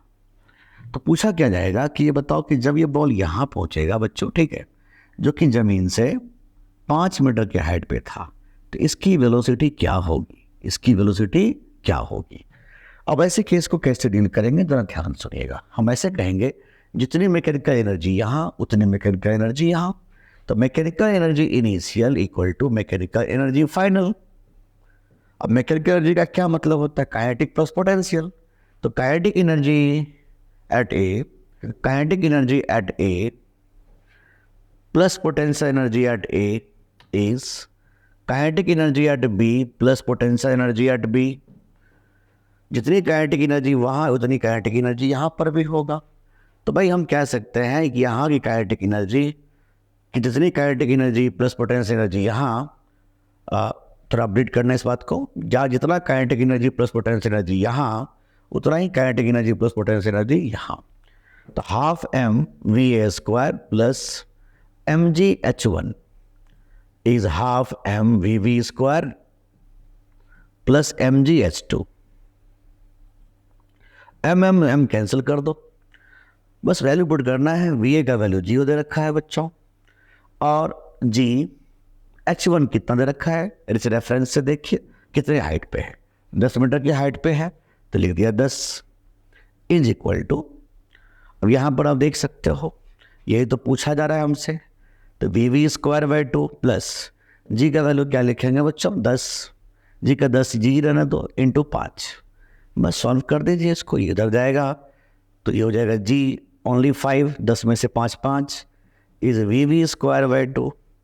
बड़ी आसानी से कह दोगे वेलोसिटी एट जो पॉइंट बी होगा वो होगा अंडर रूट में 2 पंचे 10 जी, मतलब 10 मीटर पर सेकेंड। जी का वैल्यू हमने ले लिया 10। उम्मीद करता हूँ आपको समझ में अच्छे से आ गया। फिर सोचो बच्चों कि अगर ऐसे क्वेश्चन आए तो कैसे करेंगे। जैसे मुझे ऐसे क्वेश्चन दे देगा, कहेगा क्या कि ये स्प्रिंग है, यह एक स्प्रिंग लगा दिया मैंने, ठीक है, यह स्प्रिंग लगा दिया है, एक बॉडी को ऐसे छोड़ दिया मैंने इनिशियली 0 के साथ जो कि h हाइट पे था। तो बताइए मैक्सिमम कंप्रेशन क्या होगा, maximum compression in the spring क्या होगा, इस स्प्रिंग में मैक्सिमम कंप्रेशन बताइए कितना होगा। सिंपल सा जवाब दे दीजिए। मैं कह सकता हूं कि जितनी मैकेनिकल एनर्जी यहाँ होगा उतना ही मैकेनिकल एनर्जी तो यहाँ भी होने वाला था। तो मैंने ऐसे सोचा यहाँ की kinetic energy plus potential energy जो होगा वही kinetic energy plus potential energy यहाँ भी होने वाला था बच्चों। अब काइनेटिक एनर्जी यहाँ का कितना था 0, पोटेंशियल एनर्जी कितना था बच्चों mgh, बिकॉज इस रेफरेंस से ये h हाइट पे था, mgh is equal to half m 0 square, क्योंकि जैसे ही सोच के देखो जैसे ही वो मैक्सिमम कंप्रेशन के दौर में आएगा तो उस ब्लॉक की वेलोसिटी 0 हो जाएगा। ये बात तो जानते हो, रुक जाएगा वो, तभी तो मैक्सिमम कंप्रेशन करेगा वो। उस वक्त स्प्रिंग कंप्रेस करेगा तो स्प्रिंग की एनर्जी तो आप जानते ही हो क्या होता है, हाँ kx स्क्वायर, मैंने करवाया था रिसर्च में। तो बच्चों हम कह सकते हैं mgh is half kx square and we can easily calculate the value of x is under root में 2 mgh बाई k। तो ऐसे क्वेश्चन आएगा जरूर कर दोगे ना। अच्छा, ऐसे क्वेश्चन तुम्हारे नीट में कई बार पूछा जा चुका है। कैसे क्वेश्चन देगा जरा ध्यान देना। कहेगा क्या जानते हो, एक बॉल को ऐसे छोड़ दिया था, ठीक है, उसके बाद ऐसे लूप ले लिया था। तो मुझे पूछा जाता है कि बताओ कि इसकी डायमीटर क्या होनी चाहिए। तो मैं एक ऐसे करूँगा कि ऐसे क्वेश्चन जब पूछे जाएंगे तो क्या करूँगा, यहाँ की स्पीड निकाल लूँगा, ठीक है। कैसे निकालूंगा, जितनी एनर्जी यहाँ उतनी एनर्जी यहाँ। उसके बाद की कहानी क्या है तो तुम जानते हो कि मिनिमम रिक्वायर्ड स्पीड क्या होती है यहाँ की, अंडर रूट में 5gr। बस ये तो जानते हो ना अंडर रूट में क्या होता है 5gr, सिखाया था ना मैंने थोड़ी देर पहले कि मिनिमम रिक्वायर्ड स्पीड यहाँ पर पूरे वर्टिकल सर्कल में जाने के लिए अंडर रूट में 5gr है। तो यहाँ से इस दोनों पॉइंट को कंजर्व करते हुए यहाँ की स्पीड निकाल लीजिए, उसको इसके बराबर इक्वेट कर दीजिए, हो गया। इस टाइप के क्वेश्चन तो आते ही रहते हैं, नीट में पूछा जा चुका है, इस पर जरूर ध्यान रखिएगा। उम्मीद करता हूँ आपको ये बातें समझ में अच्छे से आ गया होगा। तो वर्क एनर्जी पावर में जहाँ तक मुझे लगता है नीट के एग्जाम में इससे ज़्यादा नहीं पूछे जाएंगे, ठीक है। तो आपको चिंता करने की कोई ज़रूरत नहीं है, आप इसको अच्छे से फोकस करें। एक एक क्वेश्चन जो मैंने करवाया उसको अच्छे से फोकस करें। एक चीज़ आपको मैं और बता देता हूँ, कई बार हमसे ग्राफिकल क्वेश्चन देता है वर्क डन का। तो याद रखिएगा कि वर्क डन का जो फार्मूला होता है fx, तो वर्क डन को हम ऐसे लिखते हैं ना f dx का इंटीग्रेशन। तो हम कह सकते हैं ना कि fx ग्राफ का जो एरिया होगा वो वर्क डन को रिप्रेजेंट करेगा। सुनना ध्यान से, fx ग्राफ का जो एरिया होगा वो वर्क डन को रिप्रेजेंट करेगा। तो भाई इसका एरिया निकाल लीजिए, इसका एरिया जो भी होगा वो तुमको रिप्रेजेंट करेगा। और कई बार हमसे इसमें थोड़ा सा और मॉडिफाइड फॉर्म दे देता है कभी बार हमारे एग्जाम वाले, कि वर्क डन होता है चेंज इन काइनेटिक एनर्जी। तो आपको पूछा जाएगा कि चेंज इन काइनेटिक एनर्जी क्या होगा, या इनिशियल काइनेटिक एनर्जी दे रखा होता है तो फाइनल काइनेटिक एनर्जी पूछा जाता है। तो कुछ नहीं करना है, आपको करना क्या है कि इसका एरिया से वर्क डन निकाल लीजिए, वर्क डन को डेल्टा के लिख दीजिए, चेंज इन काइनेटिक एनर्जी। तो उम्मीद करता हूँ आपको समझ में बहुत अच्छे से आ रहा होगा। तो ये सेक्शन आप अच्छे से एंजॉय कर रहे हो ना मेरे बच्चे, अच्छे से एंजॉय कर रहे होगे। चिंता नहीं करो, अभी तो देखते जाओ मैं क्या से क्या करूंगा। बस अच्छे से मेहनत करना, सिर्फ मेहनत ही तुम कर सकते हो, इसके अलावा तुम कुछ नहीं कर सकते हो। कर दो मेहनत, क्योंकि 5 दिन 6 दिन 7 दिन में तुम कुछ भी कर सकते हो, कुछ भी। ऐसा नहीं है, समझना ध्यान से मैं क्या बोल रहा हूं, ऐसा नहीं है मेरे बच्चे। कुछ बच्चे के माइंड में ये चल रहा होगा कि मैं 2 साल नहीं किया, 1 साल नहीं किया, अभी 5 दिन 7 दिन में क्या करूंगा। यही तो तुम्हारी गलत सोच है। तुम 5 दिन में तो कुछ भी कर सकते हो। लग जाओ आज से काम पे, अच्छे से रिवाइज करना, बहुत अच्छे से रिवाइज करना। जो वीडियो मैं प्रोवाइड कर रहा हूं, मैं बार बार कह रहा हूं, उसको 5 बार 7 बार 10 बार देखो, उसको रिवाइज करो। तुम देखोगे तुम्हारे एग्जाम वहां पर इतने शानदार होंगे कि बस तुम्हारा सबसे पहला मैसेज तुम्हारा ही आएगा कि जा sir special thanks to you. हमें बहुत अच्छा लगेगा ये बात सुन करके। तो 5 दिन में तुम कुछ भी कर सकते हो, ये ओपन बता रहा हूं मैं, कुछ भी तुम कर सकते हो। इसलिए चिंता नहीं करने की जरूरत है, आराम से 5 दिन 7 दिन बढ़िया से मेहनत करो, तुम कुछ भी कर लोगे। कई बच्चे कमेंट्स करते हैं सर 25 तारीख आ गया, 26 अरे भैया 25-26 आ गया, क्यों चिंता करो, मैं बैठा हूं, मैं तुम्हारे पीछे खड़ा हूं, मैं पीछे खड़ा हूं, ध्यान रखना। और जब तक मैं तुम्हारे पीछे खड़ा हूं, किसी एग्जाम की इतनी औकात नहीं है कि हमारे बच्चे को छू भी दे। आपको चिंता करने की जरूरत नहीं, मैं पीछे खड़ा हूं। लगे रहो, जो वीडियो दे रहा हूं उसको अच्छे से बस तैयार करते रहो। जीत हमारी होगी, सिर्फ हमारी होगी। चलिए इसके आगे का टॉपिक नेक्स्ट वीडियो में मिलते हैं। जय हिंद।